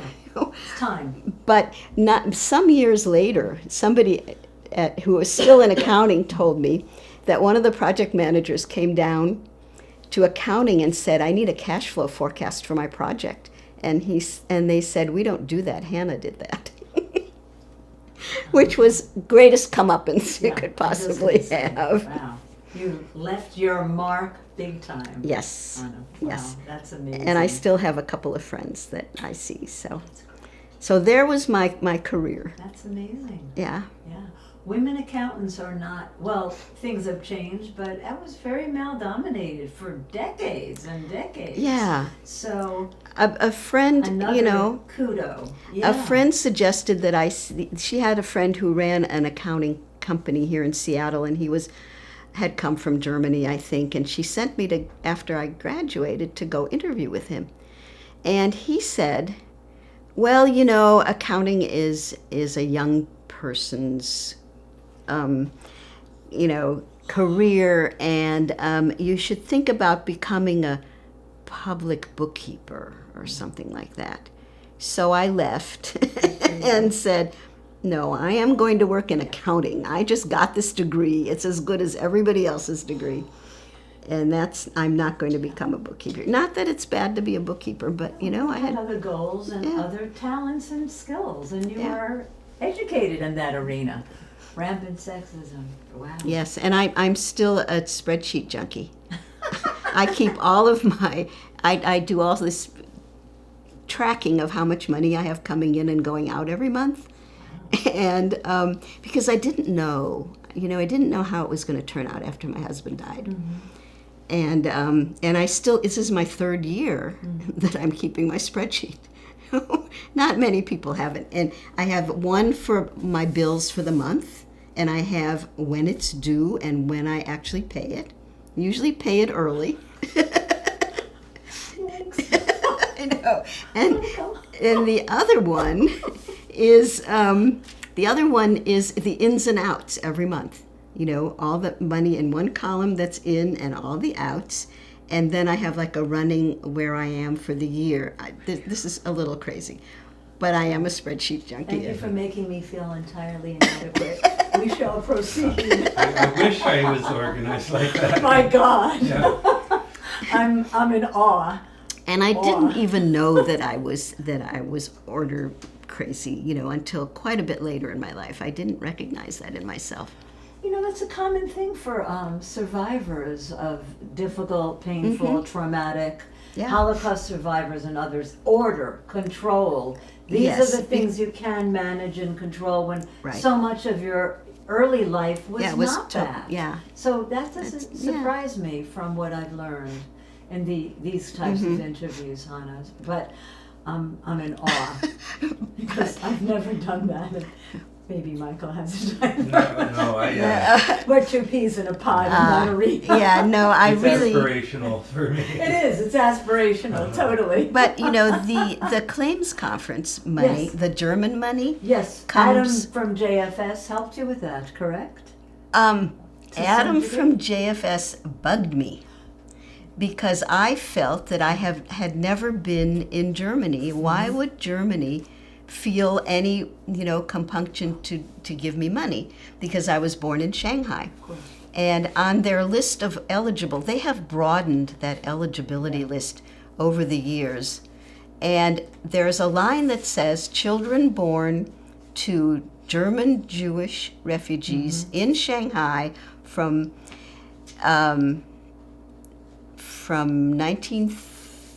1936 to after the war end, to 45, are considered eligible for compensation. And what Adam did was, there was a time when they were doing one-time payments, and there was a children's fund and there was another fund, and he said that I would qualify for those and to send a message to the claims conference. And I went, and he said, look, if you don't want the money, donate it, but do it. Yeah. And A so lot of people have a lot of ambivalence about that money. Right. Blood money and Yeah, those exactly. kinds of thoughts Yeah, and they visceral did. reactions. Right. But it's So- yours to do whatever you want. Right. And Yeah. so I sent my stuff in, and I got, it was like $2,500 each. And I got a letter from Germany, and this all went through the claims conference. I got a letter from Germany that said, you're not eligible for a pension. And I thought, I never sent them anything. I didn't send them bank account information. I sent them nothing. I just filled out this form to the claims conference. And a few years later, I got a letter from Germany that said, please send us your bank account number because you're getting a pension Yeah. from the fund that. So it's switched and you don't know why. No, and the other was a one-time thing. Correct. Yeah. And I then understood that. I never sent them any eligibility information. I sent them nothing, and they started sending me the quarterly pension. And I went, well, okay, All you know. power to you. yeah. You deserve every. But I Cent. was completely awestruck because I didn't know, I didn't assume anything except these two one-time payments that Adam kept nudging me about. So I do owe this to Adam. Good for Adam. Yes. Yes. Sometimes it takes a close, it's easy to help a friend, but it's hard to help ourselves. So Well, but I really didn't believe that Germany owed me anything because I was never in Germany. Yeah, but your parents were forced out. Right, but they got Because their of own. the- They got restitution. My Yeah. mother had the pension because she had worked, and I just assumed that they would not consider themselves liable for that because I was born in Shanghai. And things did change. Yeah. Mhm. I mean, at first it was you had to have been in a camp or your relative Yeah. camp or a ghetto, the most extreme. Right. But then hidden children were Right. added, and then The Shanghai born ghetto in the was ghetto added was too. added at some point. I Right. don't know the dates, but it Yeah. kept evolving. Yes, So and I think it's phenomenal. I that the money that they're still paying out. I mean, they assumed that everybody would be dead by now. I mean, because they're those people who left Germany, the kids.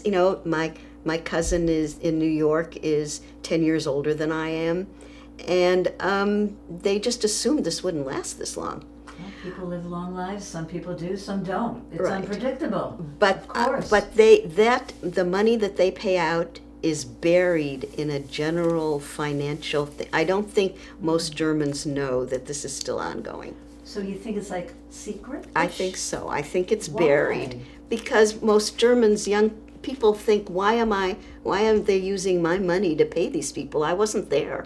I wasn't a Nazi. I didn't do anything. Country is still paying off for that horrific legacy. I know, but I mean, anyway. we understand but I it. think it's really buried. Fascinating. But anyway, I never asked for it, and they added that. I was going through the book looking up some things, and I found exactly something that I had been looking for that I never knew. I wanted to know how many children were actually born in Shanghai. In the Shanghai ghetto specifically? No. Or in Shanghai? In Shanghai. Well, they were refugees. How many refugees? Jewish refugees right. of that era. And it turns out there were around 400 out of the 20,000. I mean, I knew that it had to be fairly rare. And there's a chart in there that was from Hias that showed births, deaths, divorces, marriages. All of those statistics are on a table that I just looked at yesterday. And I had been wanting to know how many people, I was, were in my situation. And 400 is not a lot. Out of 20,000. Yeah. Well, but many of them were born in Germany. Yeah.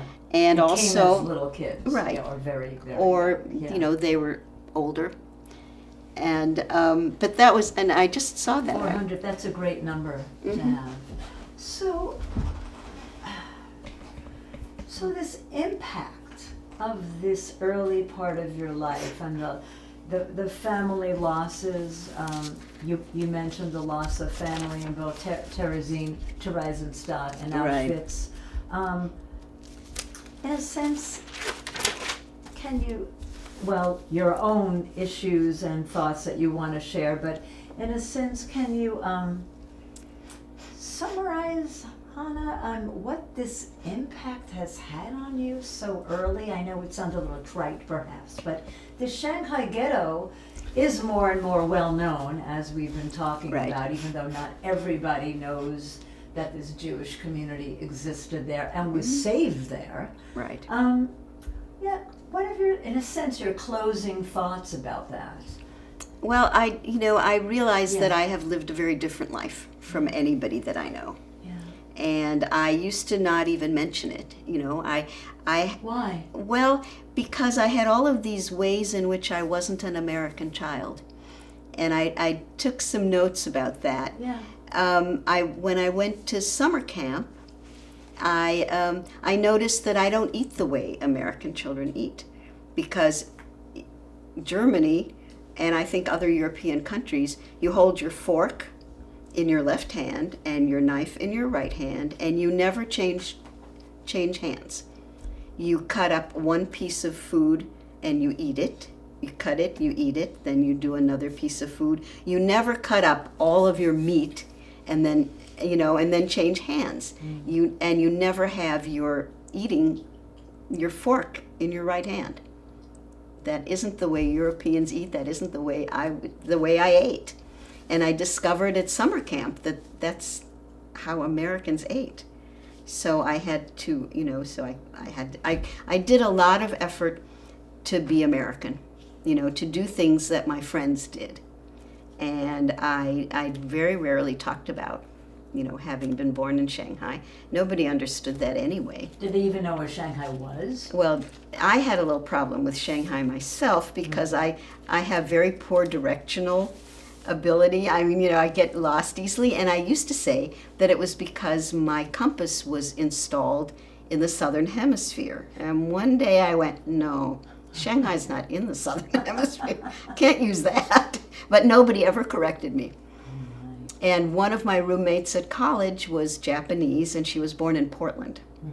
And we loved telling people that I was born in Shanghai and she was born in Portland, because she clearly looked Asian and I didn't. Yeah, exactly. But nobody knew, nobody understood, and I tried very hard to be American. The kids, they drank water with their meals. We never drank water at home, What did you drink? Well, my mother drank coffee. My parents drank coffee. My father, we would go to the deli down, on the next block and buy him big bottles of ginger ale. He, drank ginger ale. And they drank that, and the water was this well water, and it's all minerally, and it was awful, And they ate the gushy white bread. We didn't eat white bread. We ate rye bread. Of course. So I tried, very hard to be indistinguishable from American children. I wanted to be an American girl, And what do you feel now about yourself? now I sort of You're in have. two worlds? Yeah, I sort of have a sense, actually fairly recently, that I've lived an interesting life. Yeah. You know, I went to the Peace Corps. I did interesting things in my life. And one of the things that I do today is I take my ex-husband shopping once a week. He lives at Horizon House downtown. His wife has been dead for about 8 years. He's not driving. And I have time. He has his stepdaughter is married, has a 12-year-old son, and is working, and she's really busy. And I take him grocery shopping every Wednesday. And sometimes I'll take him to temple with me on Friday nights. And it is an interesting relationship, you know. But I just have realized that my life has not been ordinary, and I really didn't ever, you know, it was my life, and period. You know, my parents, my sister, you know, And your relatives in Australia, and the losses of the Holocaust impact on your life is huge. Yeah, and I still can't stand airplanes overhead, which we seem to be on a flight path at certain times late in the day when the airplanes go over pretty regularly. And I've never seen a war movie. I will not go see war movies. And I didn't even go see, what's his name, the bomb guy. Yeah, who invented, come on. Oppenheimer. I didn't even go see Oppenheimer. I just didn't want to see it. It's an excellent movie, but it's long. Yeah, very long. But I never went to see anything violent. I cannot because for deal you that's with. totally trauma. Yeah. Yeah. But I also read something interesting. There was a book called Children of Holocaust Survivors. What is the name of that? Well, there's more than one with that theme, but yes. But I have a copy of that one. But one of the things she said is that children of survivors, and I always considered myself a child of survivors, but I qualify as a survivor, actually. You're a survivor yourself. Yes. Yeah. But that they tend to read the end of books first. Oh. And I have always gone to the end, and I read the end, and then I can easily continue with the story. If I didn't go to the end, I would have to read it straight through. I cannot stand the tension of not knowing what happens. And she mentioned that was something that was true of survivors and children of survivors. I don't like mysteries. I don't like anything with surprises. And I always kind of leaf through to see what's happening, and then I read the end. And once I've read the end, I can read the story from the beginning through. But I would stay up all night to finish a book because I don't like the tension that comes with not knowing how it ends. Wow. I suppose all those your years growing up in Shanghai, that you were constantly saying, how's this going to end? Because it could have gone 100 different ways. That I don't think I did, because I don't think I knew enough. You were too young. Because I left at 7.5. Yeah, but maybe inside you somewhere. Yeah. Who knows, right? Yeah, exactly. Yeah. The unconscious, as Freud might say, the subconscious. And I also do what I call refugee eating. If it's on my plate, I finish it, even though it is more than I really want. I cannot leave food. It is absolutely, That's very common. Yeah. I just simply can't. You cannot waste anything. No, that's, of course. Right. Yeah, that's true. Yeah. What are your feelings about the Chinese people? Because you mentioned that in our first talk on the phone about the myth. Right. Okay. Today there is a myth among the Chinese people. And first, when we went in 1991, nobody was visiting. And China, you couldn't even travel on your own. Nobody spoke English. And it was way before the Yes. Shanghai Oh, yeah. Jewish Museum, Yeah, Refugee way Museum before. was established. Right, and Okay. I know there was Yeah. nobody in the area that spoke any English, and the Chinese really basically didn't remember any of it. It was, horrible in World War II, and they didn't make any deal about. There was still a couple of buildings, but that was it. And at some point, there was one person who was a Chinese man at a university who started looking into the whole, the whole ghetto and the whole refugee thing.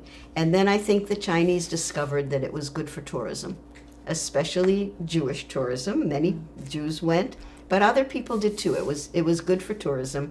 And they started sort of paying attention to what had happened there. There was no memory of anybody. When we went, we were just, people thought we were strange. We were walking around in this area where we had lived. And we had a little phrase book, and people gathered around us, and we basically couldn't do much. But the memory had been lost of what happened. Well, the Chinese people had been traumatized as well, so they had their own memories. Exactly. So that's very interesting. But it came back. But then I think the government recognized that this was a draw. And I believe I've heard that the Israelis paid for the museum, and it was built out of one of the synagogues. There was still a building there that had been one of the synagogues. And they started collecting artifacts and things. But And the museum opened when? Was it 2007? Yeah, I think you said Yeah. 7. I mean, not that long 2007. ago. Yeah, Right. it's pretty recent. Yeah. Yes. Yeah. So the myth. So Yeah, the the myth. myth today is that Shanghai saved all these Jews.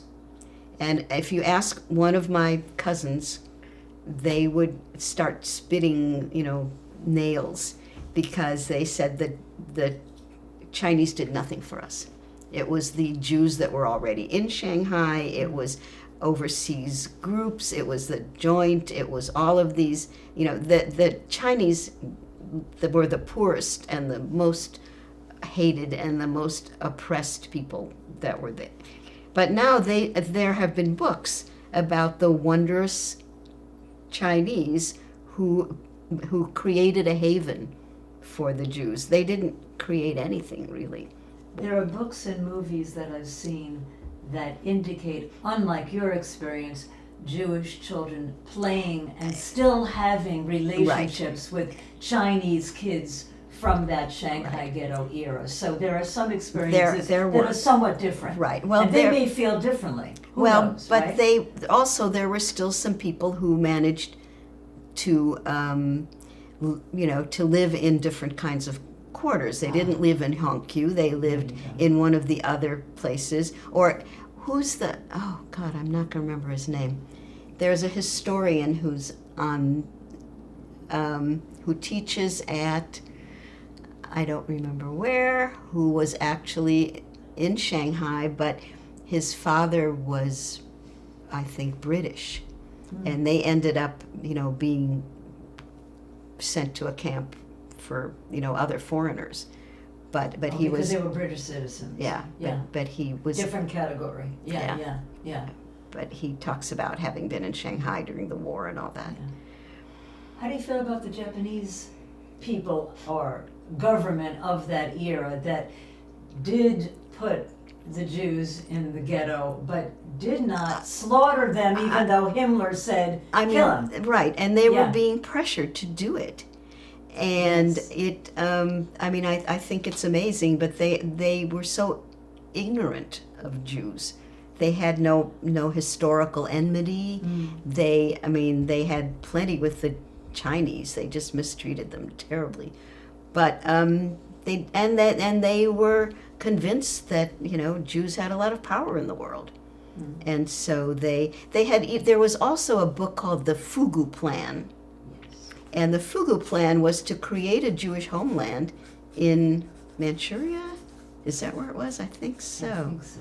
Yeah. In a part of China. Right. Yeah. Yeah, and they actually that was discussed by the the government, and there was a real plan in place to do that. We of course had no interest in going to Manchuria. That was not going to work for us, but it's very interesting, and that other than that petty tyrant who thought he was the king of the Jews. Goya. Yeah. Goya. Goya was, and there was another person who had a different aspect of that was also a bastard. But, and I can't remember his name, because Goya was the one who dealt mostly with us and was so very hated. But really, it was in fact a place to survive. And the Japanese didn't really interact, and they didn't try to keep us from doing the things that made it quite livable. I mean, not physically livable, but the newspapers and the little Vienna part and the plays and the music and all of the things that people did to make it a little bit more bearable. They did not interfere. You had to be in the ghetto within the curfew time, and it was really bad if you didn't do that or if you tried to get out without a pass, and that was very strict. But other than that, they did not interfere in our daily lives.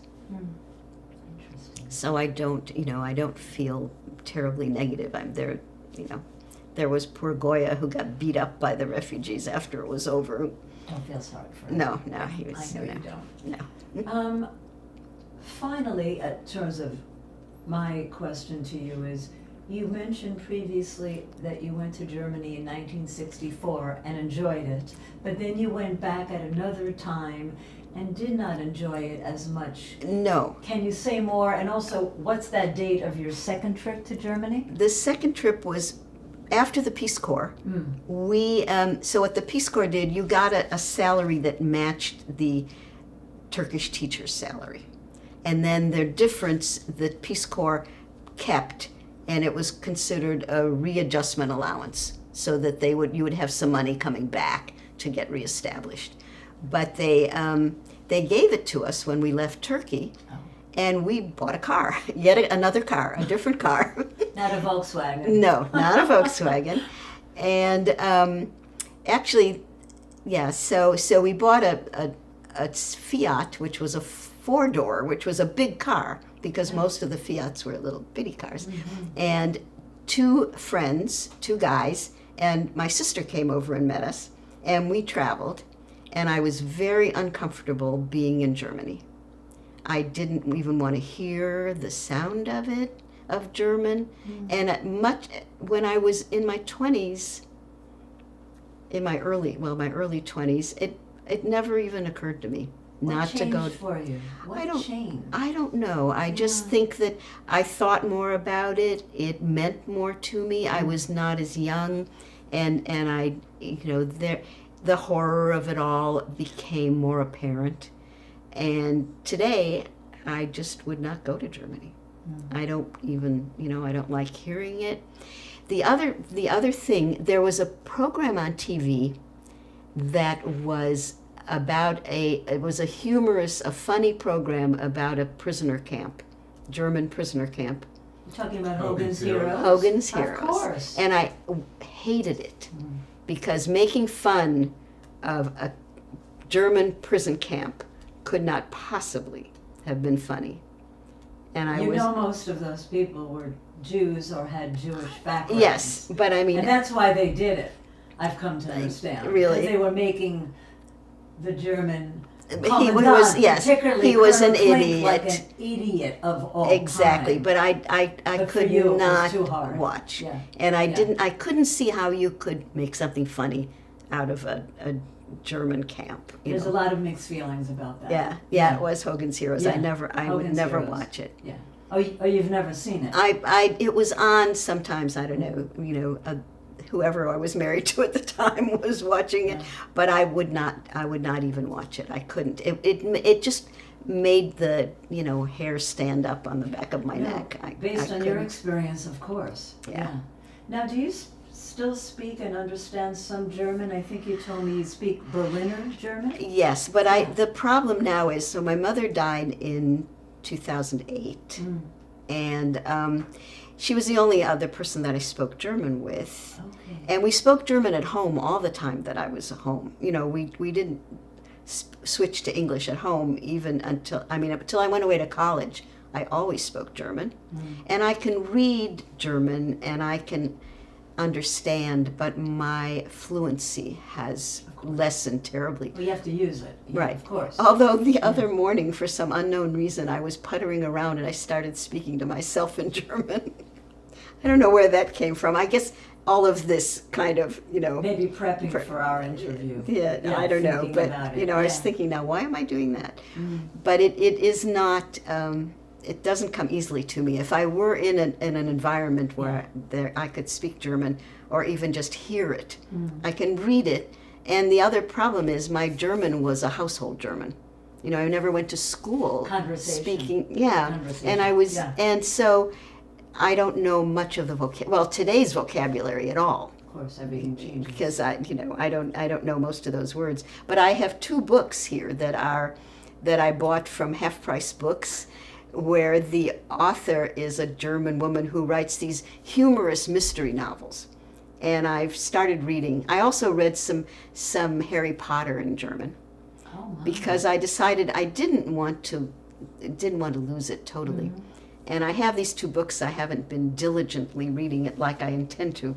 But you can follow it. Yes, but I won't look up every word because it would be too slow. Yeah, it'd be too And tedious. so whatever, I understand the gist of what's happening.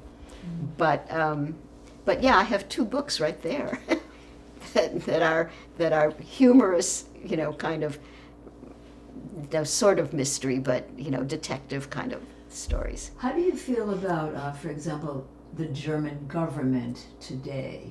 I know you have some feelings that shifted through the years about Germany, which is, of course, understandable. But the German government and where it stands on various issues. Well, I think for some reason my nose keeps telling me that it's dripping, but it isn't. It looks I think the government is one of the strongest ones in Europe, and they're in the right place. And what was her name? What was the woman who has been prime minister for so many years? Oh, Angela Merkel. Yeah. Or Angela Merkel, who was the former PM. Yeah. Right.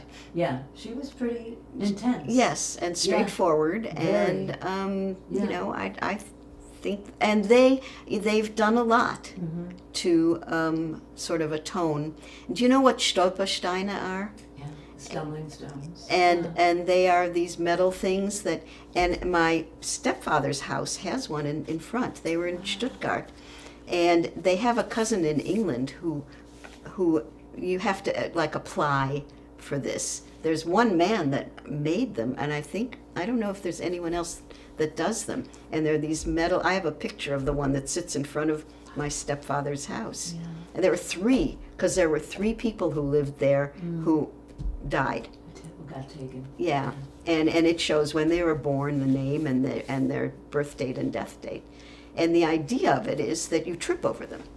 You are supposed to stop because in this house, people lived who are dead, and it's supposed to slow you down. And stolpering is to trip, and so they're trip stones. Wow. Yeah. And a lot of them in Berlin have been done, and the Germans, talked about it and they taught about it, and they have basically, come to terms. And the younger generations probably don't even want to hear about it anymore. But the AFD says, could we just put this aside?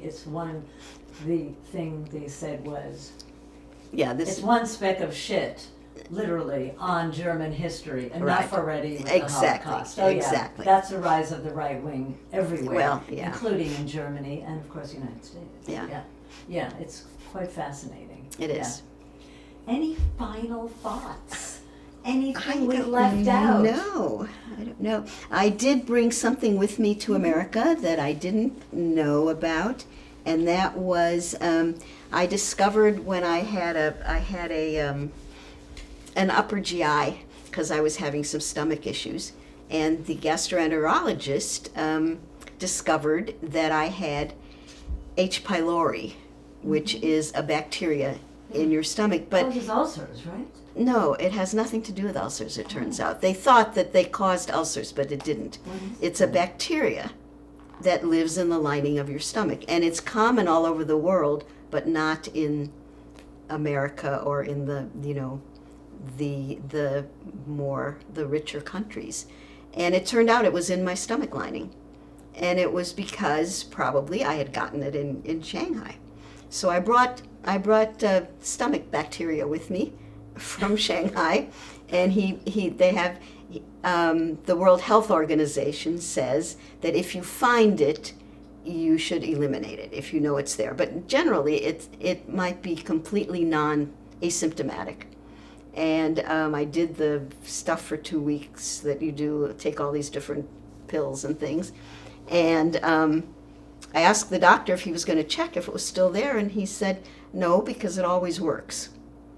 So, but anyway, I brought Heliobacter pylori with me from Shanghai. Anything else? Did you bring anything else from Shanghai other than your illustrious self?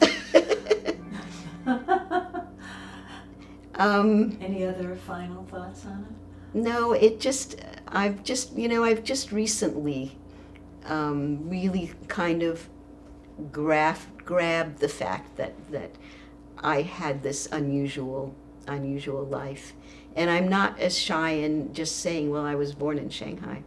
We have an annual service at Temple, a highest service, that talks about refugees, and several of us were called up on the Bima because we were refugees. And I was very open in saying I was born in Shanghai, and it is now not, first of all, I'm not embarrassed. And secondly, it is just a fact, and it is who I am. It's probably why I'm a spreadsheet junkie. And why I was never both of my husbands did all the stuff at home, cooking, cleaning. My second husband fixed cars. He was able to do almost anything. And I went to work because I liked going to work. And I worked hard to become American. I got, my sister was young enough to become a citizen with my mother. You have to be a certain age to become a citizen when your parent does. But I was too old. And I came back from school at 18, and I went to a judge's office and I raised my right hand and said, I swore my allegiance. And we learned, America was the golden land. Oh, yeah. And I worked very hard to be an American girl. But I don't have any urge to forget what I came from, because it was a very a part of the world. And it's a huge part of who you are. It is. What molded you. Yeah, of course, yeah. As a woman and as a human being. Yeah, of course. I'm glad you finally decided, after urging from friends, you told me, to do this interview. Oh, that, right? Yes. Yeah. Oh, right? They're going to be thrilled, right? Yes, yeah. I've made some new friends at Temple, because I started going for a year, after my husband died. Mm-hmm. You go for a year in Say Kaddish, and after a year I'd made some friends, and I told this one woman that I met that I was going to do this, and she was like, "Oh God, thank you, yes," and I have been being urged by a lot of friends to do this. And I'm glad, but I'm very thrilled that this was a lot easier than I thought it was going to be. It's just a conversation. Yes, yeah, and I didn't realize the format. I didn't understand the format. It's loose. Yeah, it's whatever you want to talk about and Right. some questions and thoughts that we throw Well, in. Do you have and you guys anything were- to add? Michael? Probably Yeah. not. Yeah. When I hit stop, I have a thing. But when you guys were getting along so well while I was setting up, I'm like, oh, I should just record the audio or something. Oh, But you did? no, I didn't. Oh, Well, I mean, yeah, that but- would We have were been, schmoozing there would on have the been so store. much Yeah, not yeah. usable. Yeah. But Because it was very casual nice. as we Right. were getting to know each other in person. Well, this is what I can say on Yeah. camera, Mm. which isn't that pertinent, but my step grandpa was also born in Shanghai, Oh which my God. probably is not a lot of people, Americans, that were born there. But No. Yeah. What was his family doing? well, And when? When? I think they probably left before the war, because he was of the generation that would have fought. I think they said he had bad feet or something. But he was a race car driver and helped establish, like, this was so early, like the brick track days when the tracks were made of brick. I Yeah? never saw one Wow. of those. But there was one on Aurora. So anyway, Yeah, I but heard that. Shanghai and Really? yeah, Wow. Oh, so there's a connection. yeah, Yeah. Yeah, Shanghai. small world Yeah. and But there Shanghai. were Ashkenazi Jews and there were Sephardi Jews, Yeah, the Kadoris, right? the Kadoris and the Sassoons. Oh, yes, Sassoons, of Sassoons, course. and then some of them had moved on to Hong Kong, Mm-hmm. but they were wealthy. They'd come from India, and they were in the trade, and so they were in Shanghai managing trade back and forth. And then there were also there was a group of Ashkenazi Jews that had settled there as well. Yeah, Shanghai was more diverse than I think people understand. Well, it had Especially been talking about the taken Jewish over. population, right? Well, but Yeah. it was colonialism. Yeah, There were of course. sections, and the Chinese had no control over it. Yeah. And, when the communists marched on Shanghai, they pretty much were eliminating all foreigners. Yeah. So, and that wasn't too long not too long after we left. Yeah, it was very, very frightening. Yeah. I remember reading about those years, very Yeah. frightening. Yeah. Well, Anyway, thank you're so you. easy to talk to. Oh, I'm so glad. okay, And- I'm and gonna you hit wanna- stop. yeah. Oh, Ready? yeah. Ready? Yes. Okay. You get a big smile at the end. so- Yay! And also you want As a matter of fact, to, when we went to visit in 1991, for my 50th birthday, we went to Shanghai on a trip. I said I need to do something really different, and I said maybe I'll do like skydiving. And my husband said, why don't we just go to Shanghai? Okay. So, We look at this one. okay, So so when you guys were looking. yeah, at these two were in Shanghai, taken in Shanghai, and so this must have been right after the summer of 1947, which is when my son was born, and so that made me 6, because I was born in 41. That works. And then this one, it's like it before we left Shanghai. She was in Europe when we met. And so I was, and it was a Chinese photographer. And I don't know, I didn't know about this one, but my mother had gone to get her hair done, and they would roll it over these, I don't know what you would call that. So, her hair didn't do that much, really. And she was wearing a Chinese dress. So, that's what I looked like. I looked a little. Yeah, what do you no, you want to share? Yeah, sure. Okay. So this is my husband Tom and and who is wonderful. This picture might have been it's possible. So let's see. So Tom and I, and And what year was that? The 70s? yeah, It's like 70s hairstyles. Right. He had his little goatee and his hair is kind of long. And this is my son graduating from Washington State. Tom's other daughter. And here is my sister and my mother. I think that might have felt like a 86-year-old. There's a birthday cake that I so whoa, something. When I not Well, that's like the first.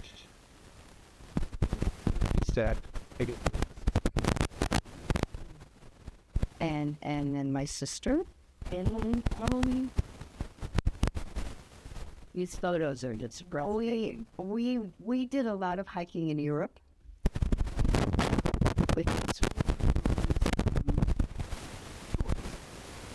And they're mostly in Ireland.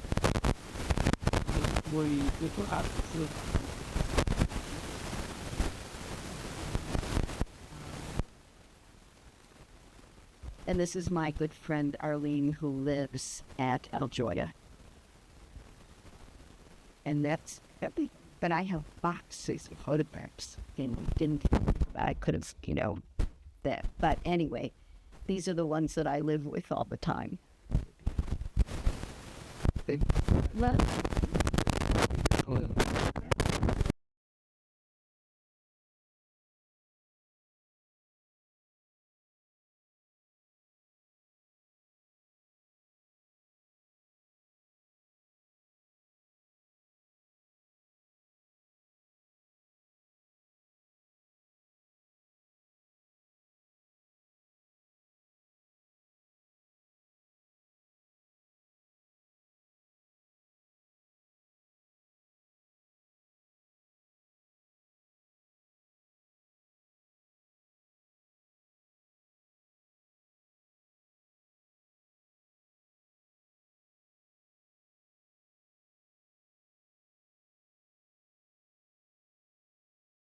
Another modern city where we speak the language and Well, feel and comfortable.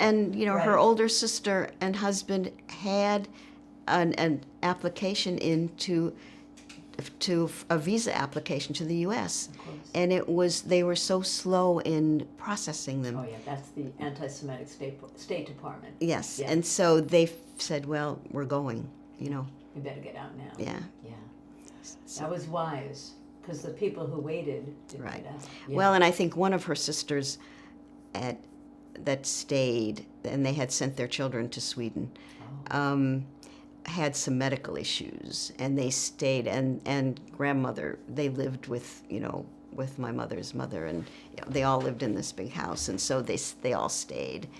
And grandmother ended up in Theresienstadt, that's and the one. aunt and uncle ended up at Auschwitz. Auschwitz, yeah. But they sent their kids to Denmark. Yeah. And the younger daughter got adopted by it was Sweden. I guess they went to Sweden. They were Well, the also. Danish Jews were taken to Sweden, so maybe she did get adopted by a Swedish I couple? think these children went to Sweden because there were some relatives there. okay. She was adopted by a local family, but her brother was a little too old, and he ended up. There's some story about the lost boys of Stockholm, the lost boys of something he was on the streets pretty much. He had nobody and nothing. So he got to Stockholm, but there's no one who would take him in. Yeah. Oh, Yeah. I'll have to look that up. I don't know that about Yeah, there was a movie or there was a film. There's something, The Lost Boys of something Sweden. this. In or- Sweden. In Okay. Sweden, yeah. Well, my cousin who lives in Stockholm might know this history. I'll ask him too. Yeah. Thank you. Okay. Wow. Sorry, I'm just about ready. Yeah. Hey, Michael, take your time. Okay. We're good. We're just schmoozing. All right. Yeah.